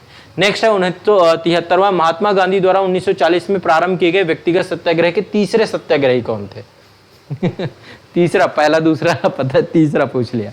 अब देखो 1940 में आपको पता है कि द्वितीय विश्व युद्ध चालू हो गया था, और द्वितीय विश्व युद्ध के दौरान पे ब्रिटेन जो है पूरी तरीके से उलझ गया था। किससे? जर्मनी से, और जो धुरी राष्ट्र थे जापान, जर्मनी, ये सब एक साथ आ गए थे। इटली और जो फांसीवादी शक्तियां हैं और नाजीवादी शक्तियां, उनसे उलझा हुआ था।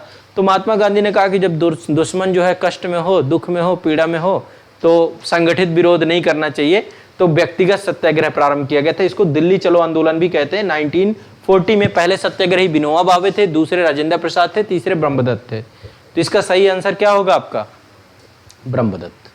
ठीक है, तो ये भी याद कर लीजिएगा। 5वां, 6वां, 7वां, 8वां, 10 तक याद कर लेना पूछ। नेक्स्ट है आपका, भारत छोड़ो आंदोलन के दौरान खुफिया रेडियो किसने प्रारंभ किया? उषा मेहता के द्वारा प्रारंभ किया गया। ठीक है, बाद में वैसे अंग्रेजों के द्वारा पकड़ लिया गया था।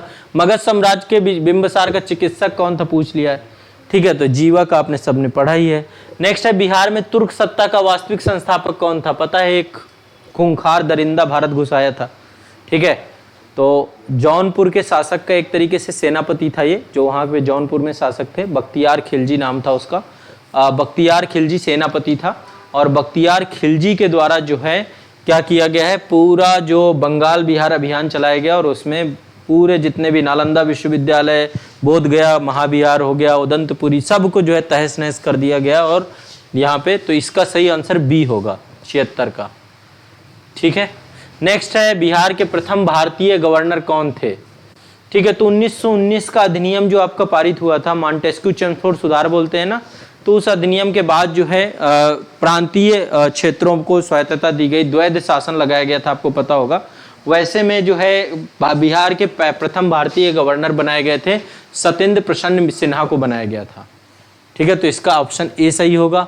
संथाल विद्रोह के नेता, ठीक है, संथाल विद्रोह आपको पता है 1855 में प्रारंभ हुआ था, और इसके 4 नेता थे आपके, सिद्धू, कान्हू, चांद और भैरव। ठीक है, 4 नेता थे। इसका बी ऑप्शन सही होगा, 78 का बी सही है। बिहार का चौरी विद्रोह नहीं पता, ये क्वेश्चन मेरे ख्याल से हटना चाहिए। चौरी विद्रोह जैसा कुछ अभी पता नहीं है। चौरी विद्रोह की जगह चेरो विद्रोह होता तो एक बार थोड़ा सा चल भी जाता, शायद ये टाइपिंग एरर हुआ हो, कुछ भी हो, तो ये क्वेश्चन थोड़ा सा आपका क्वेश्चन मार्क्ड है। एक दो क्वेश्चन इंग्लिश में तो अभी नहीं देखा गया, बट इंग्लिश में भी क्या है देखना पड़ेगा। ठीक है, नेक्स्ट है, बट ये चौरी विद्रोह जैसी कोई घटना के बारे में जानकारी अभी नहीं है। कह रहा किस वर्ष उड़ीसा को बिहार से पृथक किया गया, तो बहुत सिंपल सा है, 1900। बिहार कब बना था और उड़ीसा से कब अलग हुआ बिहार? बंगाल और बिहार से अलग करके ही तो बनाया गया था 1912 में। बेसिक सा चीज है, इसका सही आंसर 1912 होगा, 80 का 1912। नेक्स्ट है, अब ये आपके ज्योग्राफी के हैं, सिंपल से क्वेश्चन है, ज्योग्राफी के सारे हल करते हैं 2 मिनट में। सौरमंडल का प्रधान आकाशीय पिंड सूर्य। ठीक है, अगला चलते हैं, पृथ्वी की आंतरिक संरचना निफे का निर्माण किन तत्वों से होता है, तो निकेल और फेरस से होता है। ठीक है, यहाँ पे निकेल और फेरस, निफे है ना, तो यहाँ पे आंतरिक परत की बात कर रहा है, निफे का नाम भी दे दिया है निफे, तो यानी निकेल और फेरस, इसका डी सही होगा 82 का। इसके बाद कह रहा है भौगोलिक अपर्दन चक्र की संकल्पना इनमें से किसने प्रस्तुत की है, तो अपर्दन चक्र की संकल्पना जो है प्रारंभ की गई है एस.डब्ल्यू. एल्डरीज है शायद, इसमें इसका आंसर आपका एस.डब्ल्यू. एल्डरीज है या W.M. डेविस है, इनमें से दो में से कोई है। इसका शायद बी। 83 का क्या है, आप लोगों ने क्या लगाया है? 83 का, 83 का संभवतः बी होगा। इन्होंने मतलब अपर्दन सिद्धांत इनके द्वारा ही दिया गया है, और ये एग्जैक्ट अभी मैं रिकॉल नहीं कर पा रहा हूँ, संभवतः इसका बी होगा शायद, W.M. डेविस। ठीक है, एक बार इसको भी देख जरूर लीजिएगा, मेरे हिसाब से संभवतः इसका बी होगा। नेक्स्ट है गरजने वाली चालीसा, क्रुद्ध पचासा, चीखने वाली साठा। ये देखो दक्षिणी गोलार्ध में क्या लैंड है नहीं, है ना, दक्षिणी गोलार्ध में 0 डिग्री है आपका, ये 30 डिग्री है, इधर व्यापारिक पवनें खूब चलती हैं। ठीक है, फिर यहाँ से 30 से 60 डिग्री के बीच में आपकी पछुआ चलती हैं, तो यहाँ पे लैंड है बहुत सारी उत्तरी गोलार्ध में। दक्षिणी गोलार्ध में दिक्कत क्या है, ये आपकी माफ करिएगा दिशा गलत बन गई, ये सब मैंने पढ़ाया आपको, बहुत आसान, सब फिजिकल ज्योग्राफी में सारी क्लासेस हुई हैं आपकी, एक बार थोड़ा सा यहाँ पे रिवाइज कर लो। ठीक है, ये 0 डिग्री, 30 डिग्री, ऊपर 60 डिग्री और उसके ऊपर 90 डिग्री, चपटी हुई बना दी धरती। ठीक है, ये 30 डिग्री, ये 60 डिग्री। तो यहाँ पे ये वाला क्षेत्र जो आपका है, यहाँ पे पछुआ पवनें चलती हैं आपकी, ये दिशा होती है उनकी, ऊपर व्यापारिक पवनों की दिशा ये है। ठीक है, फिर इनकी दिशा, इसकी दिशा ये है, पवनों की इनकी दिशा ये है। ठीक है, तो यहाँ पे ये वाले क्षेत्र में 40 डिग्री के आसपास पवनें बहुत, क्योंकि लैंड है नहीं, लैंड अवरोध का काम करती हैं, पवनों को रोकती हैं, बड़े बड़ी पर्वत श्रेणियाँ सब रोक लेती हैं पवनों को। यहाँ पे तो यहाँ पे यदि आप कभी मान लीजिए भाई दबे कभी घूमने गए, 60-40 डिग्री के पास फंस गए, तो यहाँ पे आवाज़ सुनाई देती है पवनों की बहुत बुरी तरीके से, तो उसी को चीखता साठा बोलते हैं। ठीक है, उसी को गरजता हुआ चालीसा बोलते हैं। 60 डिग्री पे तो चीखता साठा, 40 डिग्री में गरजता चालीसा, इस तरीके के कुछ नाम दिए गए। तो ये घटना आपकी दक्षिणी गोलार्ध की घटना है, दक्षिणी गोलार्ध में, तो इसका आंसर ठीक है आपका ये सही होना चाहिए। नेक्स्ट एक आपका अगला क्वेश्चन चलते हैं। अगला क्वेश्चन मैंने महासागरीय जलधाराएं आपको पढ़ाई थी, महासागरीय जलधाराओं जुड़ा हुआ है। सरागैसो सागर एक हिस्सा है। सरागैसो सागर आपका ये कोई सागर नहीं है, ये घास है, बिना जड़ वाली घास, बहुत सारे समुद्र इसमें बहुत सारे जहाज फंस जाते हैं। ठीक है, ये आपका अटलांटिक उत्तरी अटलांटिक महासागर है, वहीं उसी के बीच वाले क्षेत्र में। मैंने आपको यदि महासागरीय जलधाराओं की क्लास आपने पढ़ी, उसमें गल्फ स्ट्रीम बताया है ना, गल्फ स्ट्रीम है, ऊपर से लेब्राडोर आती है, तो बीच वाला जो हिस्सा पूरा पड़ता है महासागरीय धाराओं का, उसमें सरागैसो अगर नाम की एक घास पाई जाती है, उसी कारण से उसको सरागैसो सागर कहते हैं। तो सरागैसो सागर उत्तरी अटलांटिक महासागर का एक सागर के रूप में इसको हम देखते हैं। ठीक है, ये ऑप्शन इसका सही होगा, सी ऑप्शन, उत्तरी अटलांटिक महासागर। ठीक है, नेक्स्ट है, कह रहा है ये देखो, भारत और चीन के बीच सीमा रेखा पूछ लिया है। क्वेश्चन मतलब बहुत कठिन भी नहीं थे, बट ये है कि ये सब चीज़ें क्या करती हैं, ज़्यादा आसान क्वेश्चन मेरिट भी हाई जाती है, बहुत कठिन नहीं है तो मेरिट अच्छी खासी जानी चाहिए इस बार। मैक मोहन रेखा पिछली बार 108 गई थी कट ऑफ, बहुत होता है 108, इस बार मुझे उम्मीद है कि इससे कम नहीं जाएगी, अच्छा खासा उसका रोल रहेगा। नेक्स्ट है राजस्थान से एक क्वेश्चन पूछ लिया है, कह रहा है राजस्थान में बहुत कम वर्षा होती है, क्यों? क्योंकि राजस्थान में पवनें तो आती हैं, मानसून तो पहुंचता है, पर उनको कोई रोकने वाला नहीं होता है ना। मान लो आपको कोई रोके, आप किसी के घर जाएं, या वही है शादी में बिना कार्ड के कोई नहीं पहुंचता है, कुछ होते हैं जो पहुंच जाते हैं, है ना। तो वैसे ही यहाँ पे क्या है, अरावली पर्वत श्रेणी समानांतर है आपकी, तो इस कारण से यहाँ पर कोई भी पवन रुकती नहीं है, ठीक है। अरावली पर्वत श्रेणी मानसून के समानांतर है, तो मानसून पहुंचने में असफल नहीं रहता, मानसून पहुंचता भी है। गर्मी तो बहुत होती है, लेकिन गर्मी का कोई रिलेशन नहीं है, यहाँ जल उपलब्ध नहीं है, इस प्रकार हवाएं शुष्क रहती हैं। भैया समुद्र से पवनें आती हैं तो ऐसा नहीं है, हवाएं किसी भी प्रकार की बाधाओं को पार नहीं करती, जिसके कारण से ठंडा होने के लिए आवश्यक ऊंचाई प्राप्त नहीं होती। तो इसका डी ऑप्शन सही होगा, किसी प्रकार की बाधा की वो नहीं है, ठीक है, डी सही है, 87 का डी। कह रहा है निम्न कथनों पर अभी तक कैसा लग रहा है आपको, समझ में आ रहा है कि ठीक थे क्वेश्चन? यदि मतलब आपकी स्थिति इतनी भी बुरी नहीं है, जो लोग नहीं दिए हैं उनकी बात कर रहा हूं, देने वालों को तो पता चल ही गया होगा कि क्या हालत होती। लग रहा है कि यदि थोड़ा सा काम किया गया तो बीपीएससी का पीटी निकलता है आराम से, बट ये है कि मतलब आपकी तैयारी होनी भी चाहिए। कह रहा है प्रोजेक्ट बाघ परियोजना 1973 में चालू की गई, बिल्कुल सही है। वर्ष 2022 में राष्ट्रीय जैव विविधता दिवस मनाया गया, ठीक है, इसकी वजह से सभी के लिए जीवन एक साझा भविष्य था, बिल्कुल सही है। बाघ परियोजना बाघों को संरक्षित करने के लिए कार्यक्रम है, बिल्कुल सही है। इसका कथन, सारे कथन सही है इसके, और इसका सही होगा 1 2 3, डी सही है इसका। करंट अफेयर्स का भी क्वेश्चन है ये, ठीक है, और साथ में इसमें जोड़ दिया है। नेक्स्ट कह रहा है निम्न के करेवा किस प्रकार की खेती के लिए प्रसिद्ध है? करेवा में किस प्रकार की खेती होती है? अब ये करेवा, हाँ, केसर की खेती, ठीक है, इसका सही आंसर है बी, ठीक है। नेक्स्ट है आपका थोरियम का अग्रणी, ये भी बिल्कुल पिटा पिटाया क्वेश्चन है, कई बार पूछा जा चुका है। केरल सही है, मोनाजाइट बालू पाई जाती है, मोनाजाइट बालू में थोरियम बहुत मात्रा में पाया जाता है। भारत में विश्व में सबसे ज्यादा थोरियम पाया जाता है, ठीक है, थोरियम में भारत नंबर 1 है। नेक्स्ट है आपका ये कह रहा अखबारी कागज, सबको पता है नेपानगर कहाँ पड़ता है? मध्य प्रदेश में, नेपानगर मध्य प्रदेश में, 91 का सी सही है। नेक्स्ट है आपका भारत में प्रथम कोयला की खान कहाँ खोदी गई? आसनसोल रानीगंज में, पश्चिम बंगाल में, रानीगंज में पहली आपकी जो है कोयला की खान खोदी गई, ये आपका टॉपिक। नेक्स्ट है आपका बिहार, कह रहा भारत की जनगणना 2011 के अनुसार सबसे ज्यादा अनुसूचित जनजाति कौन सी है? तो देखो 2001 की जनगणना के अनुसार गोंड जनजाति सबसे ज्यादा थी, लेकिन 2011 की जनगणना के अनुसार जो है सबसे ज्यादा जनसंख्या है भील जनजाति की। भील जनजाति आपके भारत के विभिन्न राज्यों में पाई जाती है, छत्तीसगढ़, मध्य प्रदेश, राजस्थान, इन सभी क्षेत्रों में भील जनजाति पाई जाती है। नेक्स्ट है बिहार राज्य का कुल भौगोलिक क्षेत्रफल क्या है? अब ये बेसिक सा क्वेश्चन है, कितना है बताइए? सिंपल सा है, कौन सा सही होगा?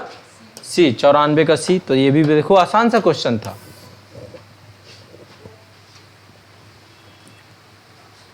नेक्स्ट है शोक, बिहार का शोक किसे कहा जाता है?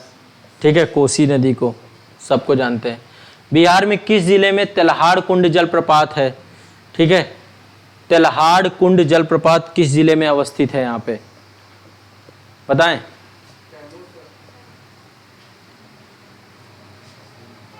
कैमूर जिले को दूसरा नाम क्या है?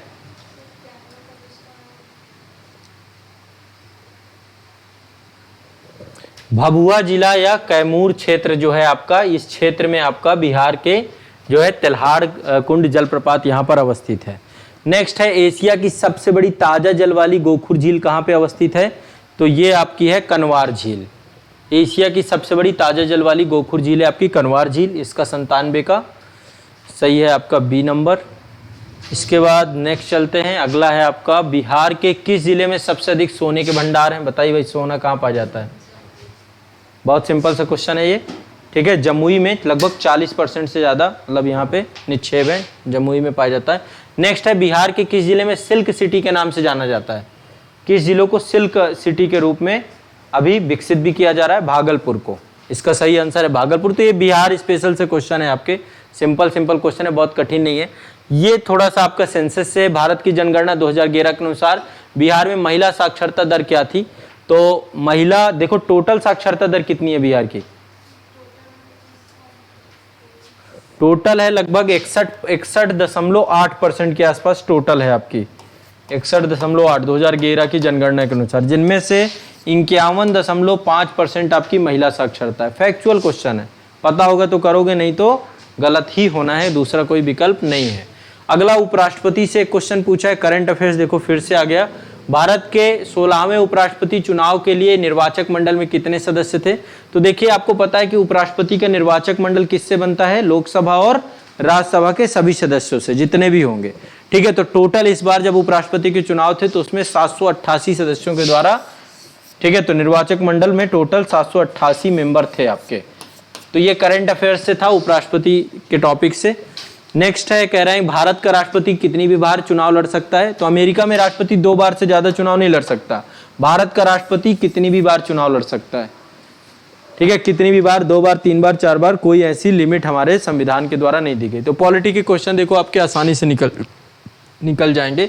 लोकसभा में सामान्यतः कितने सत्र होते हैं? 3 सत्र, बजट सत्र, मानसून सत्र और शीतकालीन सत्र, ठीक है। प्रथम विधि आयोग के अध्यक्ष कौन थे? MC सेतलवाड़। आसान सा क्वेश्चन है, रटा 104 का डी सही है। नेक्स्ट है, भारत में यदि एक राज्य एक चुनाव लागू किया जाए तो भारतीय संविधान के किस अनुच्छेद में संशोधन की आवश्यकता होगी? मतलब एक पूरे, मतलब लोकसभा और विधानसभा का चुनाव एक साथ करवाया जाए तो क्या कोई संविधान संशोधन करना पड़ेगा? तो यहाँ पे आर्टिकल दिए गए हैं कि इन आर्टिकल में से किसी आर्टिकल में कोई परिवर्तन करना पड़ेगा क्या? आर्टिकल 83 क्या है? लोकसभा की अवधि से जुड़ा हुआ है कि लोकसभा की अवधि 5 साल की होगी, 5 साल बाद विघटन होगा, फिर होगा। आर्टिकल 172 क्या है? विधान परिषद का विघटन से जुड़ा हुआ है कि एक उच्च सदन है, इसका विघटन नहीं होगा। 356 क्या है? आपातकाल नहीं है, राष्ट्रपति शासन, राज्यों में राष्ट्रपति शासन लगा। 352 है आपातकाल, राष्ट्रपति शासन की प्रक्रिया। 246 केंद्र राज्य संबंध के विधायी संबंध से जुड़ा हुआ है, 7वां अनुसूची से जुड़ा हुआ। तो यहाँ पे इनमें से किसी में भी परिवर्तन करने की जरूरत नहीं है, 105 का ई ऑप्शन सही होगा, ठीक। तो ये आपको आर्टिकल याद होने चाहिए, तब आप जाकर के आंसर ये वाले सही से कर सकते हैं। नेक्स्ट कह रहा है किस राज्य में पंचायत व्यवस्था नहीं है? कहां पर पंचायती राज व्यवस्था नहीं है? ठीक है, तो यहाँ पे अब आपके पास देखिए, केरल में एक सदनीय, यदि मैंने पढ़ाया होगा तो आपको बताया था कि किन किन राज्यों में कौन कौन से स्तर हैं। तो केरल में एक स्तरीय जो है पंचायती राज व्यवस्था केरल में भी है, बाकी नागालैंड, मिजोरम और मेघालय में भी है। पेशा अधिनियम फिर लागू हुआ था, तो इसका सही आंसर ई होगा, 106 का भी ई सही है, ठीक है। नेक्स्ट है, प्रत्येक राज्य में लोकसभा की सीटों का निर्धारण परसीमन आयोग द्वारा किया जाता है। इस परसीमन को किस वर्ष तक के लिए रोक दिया गया है? बहुत सिंपल सा क्वेश्चन है, 2026 तक, ठीक है। 2026 के बाद अगेन परसेमन 1971 की जनगणना के अनुसार से लोकसभा, राज्यसभा और 2001 की जनगणना के हिसाब से राज्य विधानसभा, ठीक है। 2026 में अगेन रिव्यू होगा। सर्वोच्च न्यायालय क्या है? एक संघीय न्यायालय है कि नहीं है? सेंट्रल गवर्नमेंट और संघीय न्यायालय सभी का एक न्यायालय है। दूसरा, मानव अधिकारों का संरक्षक है, बिल्कुल संरक्षक है। संविधान का अंतिम विवेचक है, बिल्कुल है। सिविल न्यायालय है, बिल्कुल है। उपर्युक्त में तो इसका क्या होगा? ज्यादा ऑप्शन सही हो गए ना, तो इसका ई सही हो जाएगा, ठीक है। ज्यादा ऑप्शन सही हो गए तो ई सही हो जाएगा, ठीक है। नेक्स्ट आगे चलते हैं। पंचायतों की वित्तीय स्थिति की समीक्षा के लिए राज्य सरकार प्रत्येक वर्ष में क्या गठित करेगी? तो पंचायतों की वित्तीय स्थिति को करने के लिए वित्त आयोग के गठन की बात की गई है। आर्टिकल 243 आई, कौन सा? 243 आई में ये उपबंध किया गया। 243 के में राज्य निर्वाचन आयोग, 243 के राज्य निर्वाचन आयोग, 243 आई आपका राज्य वित्त आयोग की बात करता है। सामुदायिक विकास कार्यक्रम, अभी मैंने बीपीएससी में जब क्वेश्चन हल करवाए थे उसमें मैंने बताया था कि 8 लक्ष्य थे आपके सामुदायिक विकास कार्यक्रम में। तो आर्थिक विकास बिल्कुल लक्ष्य था, मांझो पूड़ी का निर्माण भी लक्ष्य था, समरस जीवन भी लक्ष्य था। इसका ई ऑप्शन सही होगा क्योंकि एक से अधिक सही है। उसमें मैंने 8 के 8 लक्ष्य बताए थे, आप एक बार पॉलिटी का वाला वीडियो देखिएगा सामुदायिक विकास का। आर्टिकल 110 का ई सही है। 110 का ई के बाद 111 में है आपका NSSO के 68वें दौर के आधार पर गरीबी अनुमानों के बारे में कौन सा कथन सत्य नहीं है? इसमें बहुत ज्यादा डेटा है भाई। ये आगे कुछ गरीबी अनुमान आए हैं क्या? ग्रामीण क्षेत्रों के लिए गरीबी रेखा को 27.2 प्रति व्यक्ति प्रतिदिन परिभाषित किया है। शहरी क्षेत्रों के लिए गरीबी रेखा को 33 में ठीक है परिभाषित किया गया है। भारत की 21.9% जनसंख्या गरीबी रेखा की जीवन यापन कर रही है। भारत की 33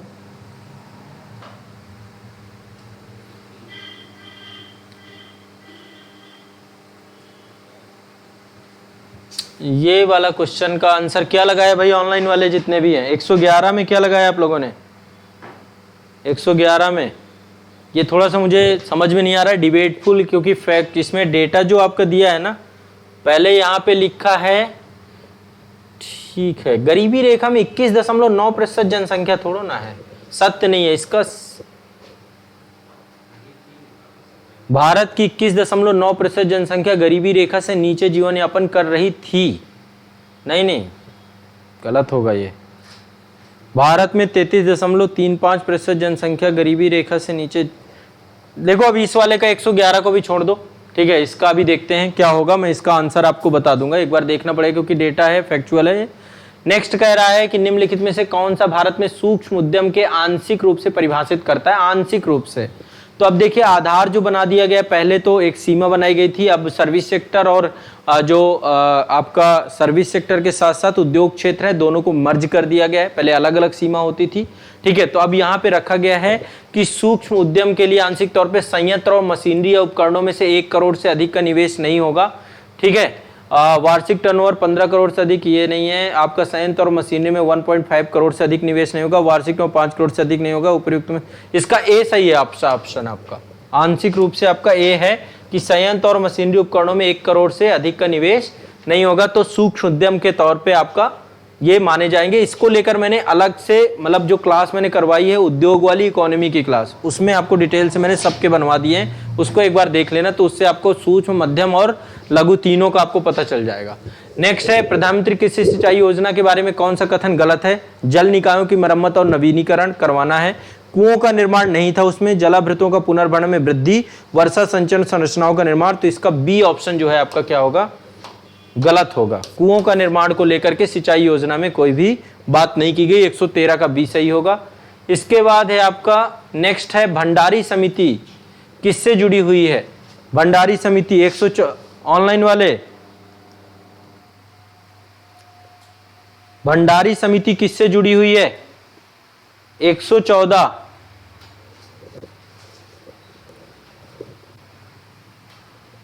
113 का सी लगाया है,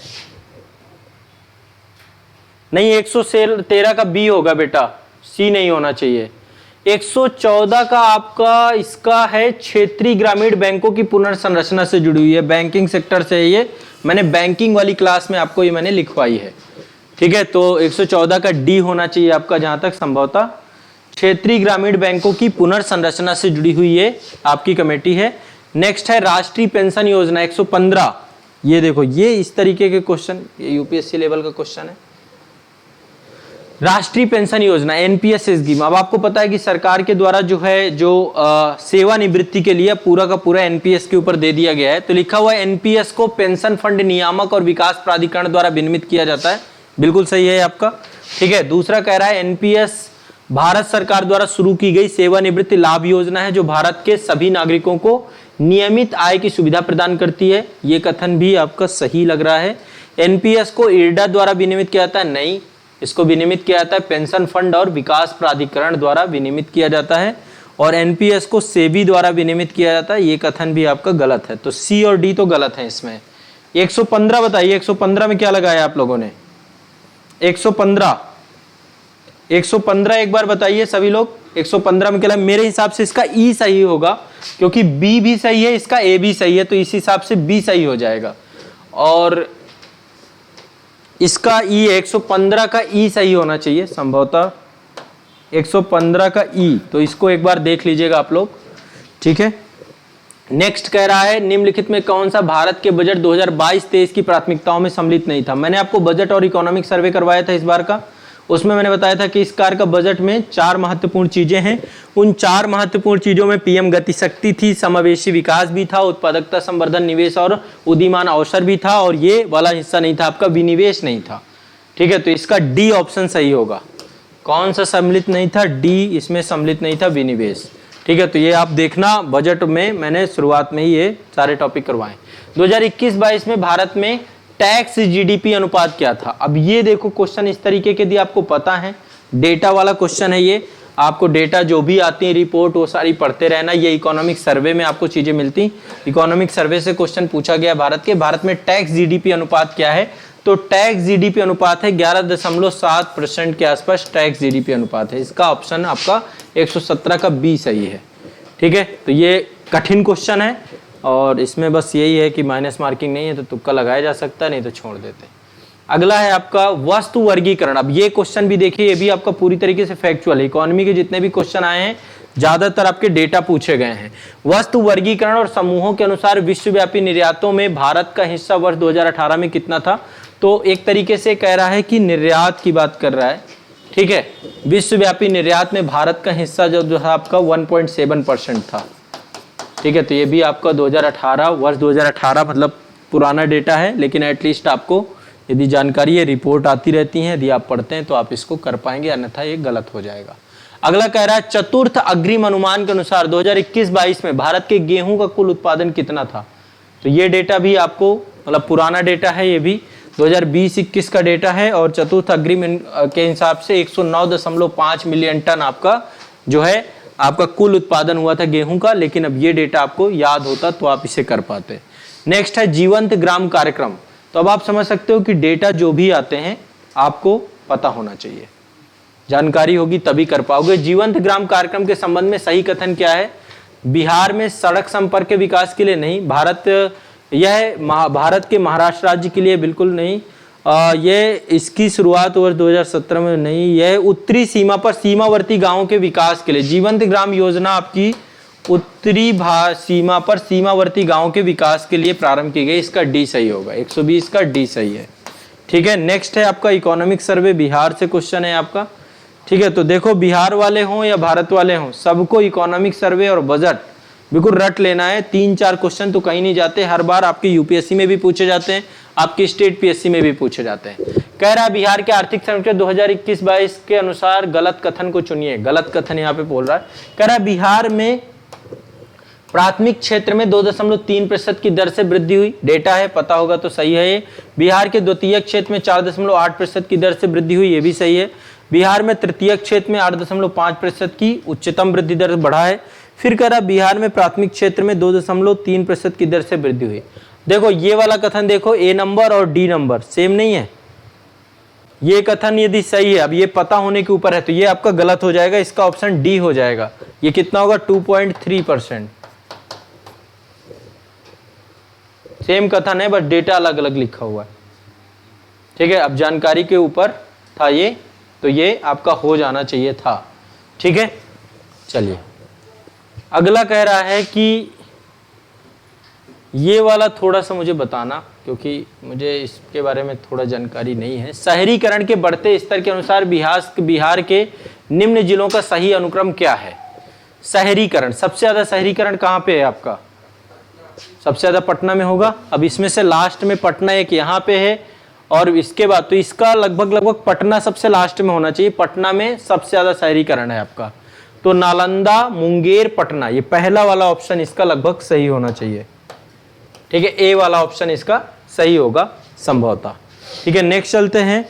अगला है वित्तीय वर्ष 2022-23 के लिए राजकोषीय घाटा बिहार के जीडीपी जीएसडीपी है ना, हाँ, जो राज्य का आपका है उसके लिए कितना अनुमान रखा गया है कि बिहार का जो है राजकोषीय घाटा कितना होगा। तो ये भी डेटा है आपका, ये आपको बजट इकोनॉमिक सर्वे से क्वेश्चन है आपका। इसका आंसर सही है 3.47%। तो ये आपका 123 का 3.43% है। नेक्स्ट है वह विकल्प चुनिए जो बिहार के 7 निश्चय भाग 2 की योजना का हिस्सा नहीं है। ठीक है, 7 निश्चय भाग 2 योजना का हिस्सा नहीं है। ठीक है, तो इसमें आपका युवा शक्ति, बिहार की प्रगति, सशक्त महिला, सक्षम महिला, हर खेत सिंचाई का पानी, सभी के लिए वायु मार्ग, सभी के लिए वायु मार्ग की व्यवस्था नहीं है। ठीक है, डी नंबर इसका 124 का डी ऑप्शन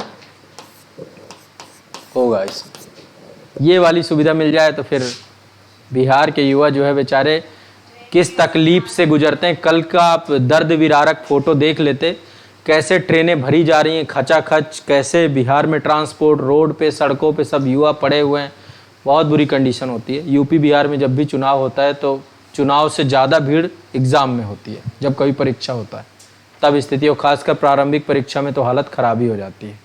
ठीक है, इसके बाद 125 नंबर का क्वेश्चन, ये भी बिहार से है। कह रहा है अवरोही क्रम, अवरोही का मतलब घटता हुआ क्रम ना, आरोही मतलब बढ़ता हुआ, अवरोही मतलब घटता हुआ। कह रहा प्रति व्यक्ति आय के अवरोही क्रम में बिहार राज्य के जिलों का सही अनुक्रम कीजिए। ये भी आपका तथ्यात्मक है, फैक्चुअल है। ठीक है, तो सबसे ज्यादा प्रति व्यक्ति आय पटना की ही होगी, है ना, देखा जाए तो। पटना के बाद शिवहर है। ठीक है, दूसरे नंबर पे मेरे ख्याल से शिवहर है, तो इसका आंसर इसमें शिवहर सबसे लास्ट में इस वाले में है। घटता मतलब घटती हुई है, बढ़ती हुई है, बढ़ता हुआ ही है ना, ये घटता हुआ क्रम इसमें दिखाना है। तो शिवहर सबसे बढ़ ज्यादा हो गया, फिर अररिया पूर्वी, इसका बी सही होना चाहिए क्योंकि शिवहर बाकी सब में नहीं है, इसका संभवतः बी सही होना चाहिए मेरे ख्याल से। अब एक बार बताओ आप लोग, घटता हुआ क्रम यही है। ठीक है, बाकी एक बार मुझे बता दो, इसके बारे में मुझे थोड़ा सा डाउट है। 125 का शायद संभवतः बी होना चाहिए। 125 का ए वाले भी हैं, बी वाले भी हैं।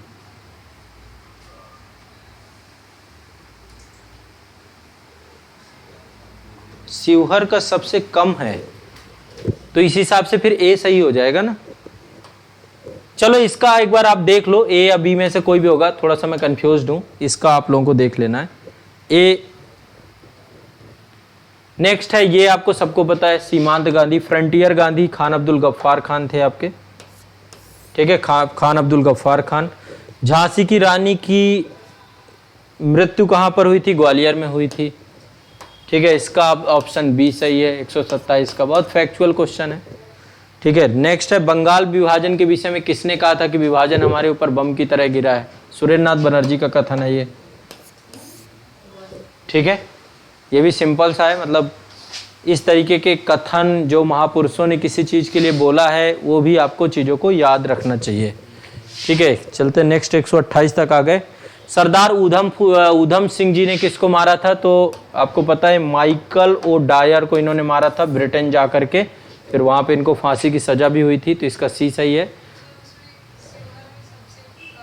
सबसे कम तो ए सही होगा फिर, तो इसका ए सही है। थोड़ा सा एक बार इसका 125 का ए सही है, 125 का ए सही है। ठीक है, 125 का ए सही है, आप लोग एक बार देख लेना, बाकी बता देना, यदि कोई दिक्कत है तो कमेंट में बता देना। बारदोली सत्याग्रह का सफल नेतृत्व किया सरदार वल्लभ भाई पटेल जी ने। ठीक है, नेक्स्ट आगे चलते हैं, ये सब इतिहास और इतिहास। इनमें से कौन 1946 में भारत भेजे गए कैबिनेट मिशन योजना का सदस्य नहीं था? स्टेफर्ड क्रिस थे, मैकडोनाल्ड नहीं थे, इसमें रैमजे मैकडोनाल्ड नहीं थे। ठीक है, ये नहीं थे, बाकी अलेक्जेंडर, पैंथिक लॉरेंस, अलेक्जेंडर और स्टेफर्ड, तो इसका बी सही होगा। ठीक है, 131 का बी सही है आपका, रैमजे मैकडोनाल्ड नहीं है। नेक्स्ट है गांधी इरविन समझौता 1931, बहुत आसान है। फिर महात्मा गांधी कहां जाते हैं? द्वितीय गोलमेज सम्मेलन में। गांधी इरविन समझौता के बाद सविनय अवज्ञा आंदोलन खत्म और गांधी चले जाते हैं ब्रिटेन। नेक्स्ट, भारतीय राष्ट्रीय कांग्रेस किस सत्र में पूर्ण स्वाधीनता? लाहौर में 1929 में। ठीक है, रावी तट के किनारे पूर्ण स्वाधीनता का प्रस्ताव पारित किया गया, फिर 26 जनवरी 1930 से स्वाधीनता दिवस मनाया जाना चालू कर दिया गया। तो 133 का सी सही होगा, 133 का सी सही होगा। ठीक है, नेक्स्ट है आपका, सुभाष चंद्र बोस ने निकोबार द्वीप को नया नाम दिया है। तो सुभाष चंद्र बोस ने निकोबार द्वीप को नाम दिया है स्वराज्य द्वीप। ठीक है, स्वराज्य द्वीप इसका नाम दिया था जब सुभाष चंद्र बोस जी ने इन द्वीप को, जो निकोबार द्वीप था, उसको कब्जा कर लिया था ब्रिटिशर्स से। जापान का सहयोग था, जापान के सहयोग से ही ये संभव हुआ था। ठीक है, तो इसका नाम जो है स्वराज द्वीप उनके द्वारा दिया गया था। ठीक है, अगला क्वेश्चन फेवरेट क्वेश्चन है आयोग का। चलिए, तो खुदीराम बोस। ठीक है, इसका सही आंसर आपका मुजफ्फरपुर होगा। ठीक है, ये भी क्लास में पढ़ाया गया है, जो क्रांतिकारी आंदोलन उस समय रहे हैं। नेक्स्ट है, आज़ाद दस्ता बिहार में किस आंदोलन के दौरान सक्रिय रहा? तो देखिए, आज़ाद दस्ता का गठन 1942 में किया गया था और जो प्रशिक्षण कार्य होता था वो नेपाल वाले क्षेत्र में होता था, राजविलास के जंगलों में इनको प्रशिक्षण दिया जाता था। मुख्य उद्देश्य होता था कि ब्रिटिशर्स के द्वारा जो भी बनाई गई हैं जो कनेक्टिविटी को, जैसे पुलों को तोड़ देना, जैसे कि तोड़ फोड़ करने के लिए पूरा का पूरा दस्ता प्रशिक्षित किया जाता था। और ऐसा कहते हैं कि जयप्रकाश नारायण भी आज़ाद दस्ता से जुड़े हुए थे, उसके सक्रिय संगठन के तौर पे थे। तो 1942 में ही भारत छोड़ो आंदोलन आपका प्रारंभ हुआ था। उसी दौरान जो है आज़ाद दस्ता बिहार में इस आंदोलन के दौरान सक्रिय रहा था। तो इसका सही आंसर डी होगा। ठीक है, नेक्स्ट आपका है 1946 में गठित अंतरिम सरकार के मंत्रिमंडल में श्रम विभाग किसको सौंपा गया? जगजीवन राम को। ठीक है, राजेंद्र प्रसाद जी भी थे, राजेंद्र प्रसाद जी को कृषि मंत्रालय था, इनको आपको जगजीवन राम जी को, बाद में संविधान सभा में भी रहे, इनको श्रम मंत्रालय दिया गया था, श्रम विभाग दिया गया था। अगला है 1942 में किस त्योहार के अवसर पर जयप्रकाश नारायण हजारीबाग जेल से निकल भागे? ये टाइप के क्वेश्चन थोड़ा सा कठिन टाइप के क्वेश्चन होते हैं, मतलब इनको इतना आसानी से नहीं लेना चाहिए। अब आपको एग्जैक्ट पता हो कि कब भागे थे, फिर त्योहार कौन सा पड़ रहा था ये पता हो, गेस वाली बात है। तो अगस्त 1942 में जो है हजारीबाग जेल से निकल भागे थे। अब अगस्त में आपका ना तो होली पड़ती, ना तो बैसाखी पड़ती, ना तो दशहरा पड़ता, ना तो दीपावली पड़ता, तो ई पड़ता है। ठीक है, इसका सही आंसर ई है। अगस्त में आपका रक्षाबंधन एक दफे होता तो फिर मान लेते हैं यहाँ पे। ठीक है, तो रफली आपका इसका आंसर ई होना चाहिए। ठीक है, इसके बाद नेक्स्ट है अगला क्वेश्चन, आपका आसान सा क्वेश्चन है। राजेंद्र प्रसाद जी को संविधान सभापति कब जो किया गया? तो आपका दिसंबर 1946 में। ठीक है, ये सही है इसका। नेक्स्ट आपके मैथ के क्वेश्चन है। तो देखो अब ये वाले क्वेश्चन बहुत कठिन नहीं है, यदि आप मैथमेटिक्स बेसिक आप समझते हैं तो आप कर ले जाएंगे। किसी दिन नहीं होगा तो मैं ही आपको सॉल्व करवा दूंगा, कोई बड़ी चीज़ नहीं है। तो इनके जो आंसर है मैं आंसर आपको बता दूंगा। ठीक है, सारे आंसर मेरे पास हैं इनके। 141 का आपका जो है सी नंबर है। ठीक है, 240 प्रति दर्जन इसका आंसर सही है आपका। ठीक है, इसमें मेरे पास आंसर होंगे तो मैं सारे आंसर आपको बता देता हूँ कौन कौन से इसमें सही है। 141 का सी सही है। इसके बाद आपका नेक्स्ट है आपका 142 का आपका सही है बी नंबर। ये आपका एक सम चतुर्भुज से क्वेश्चन था आपका, इसका 52 सेंटीमीटर सही है 142 का। इसके बाद नेक्स्ट है आपका 143, ये आपका चाल से जुड़ा हुआ था। 143 का जो आंसर है वो है आपका 12 सेकेंड। सी ऑप्शन सही है इसका, 12 सेकेंड। इसके बाद एक बार आप देख लेना, जो यदि हल करोगे आप, बाकी मैं समय मिलेगा तो फिर मैं आपको मैथ को हल करा दूंगा। ठीक है, 144 का इसका बी सही है आपका। ठीक है, इसका बी सही है आंसर आपका 10:48 पे। 145 का जो आपका सही है ये आपका है, इसका बी सही है 5 सी सही है 5 ये आपका 27 सही 3/11 ये सही है आपका, सी सही है इसका। इसके बाद आपका अगला है 146 का आपका 30 दिन सही है। ठीक है, काम समय दूरी से जुड़ा हुआ क्वेश्चन है, 146 का 30 सही है। इसके बाद 147 का आपका सही है ये, इसका 147 का है सी सही है इसका, 5 सही है 147 का। इसके बाद 3 क्वेश्चन और हैं आपके। 148 नीचे ही है, 148 का डी सही है। और 149 का 7 सही है। इसमें है 100 और 500 के बीच कितनी संख्याएं 4, 5 और 6 के विभाज्य हैं, तो इसका 7 सही है। इसके बाद है 70 किलोग्राम के मिश्रण में बालू और सीमेंट का अनुपात है, मिश्रण को कितना बालू से मिला दिया जाए कि बालू और सीमेंट का अनुपात 6:1 हो जाए, तो इसका आपका आंसर हो जाएगा 28 किलोग्राम, इसका बी सही है।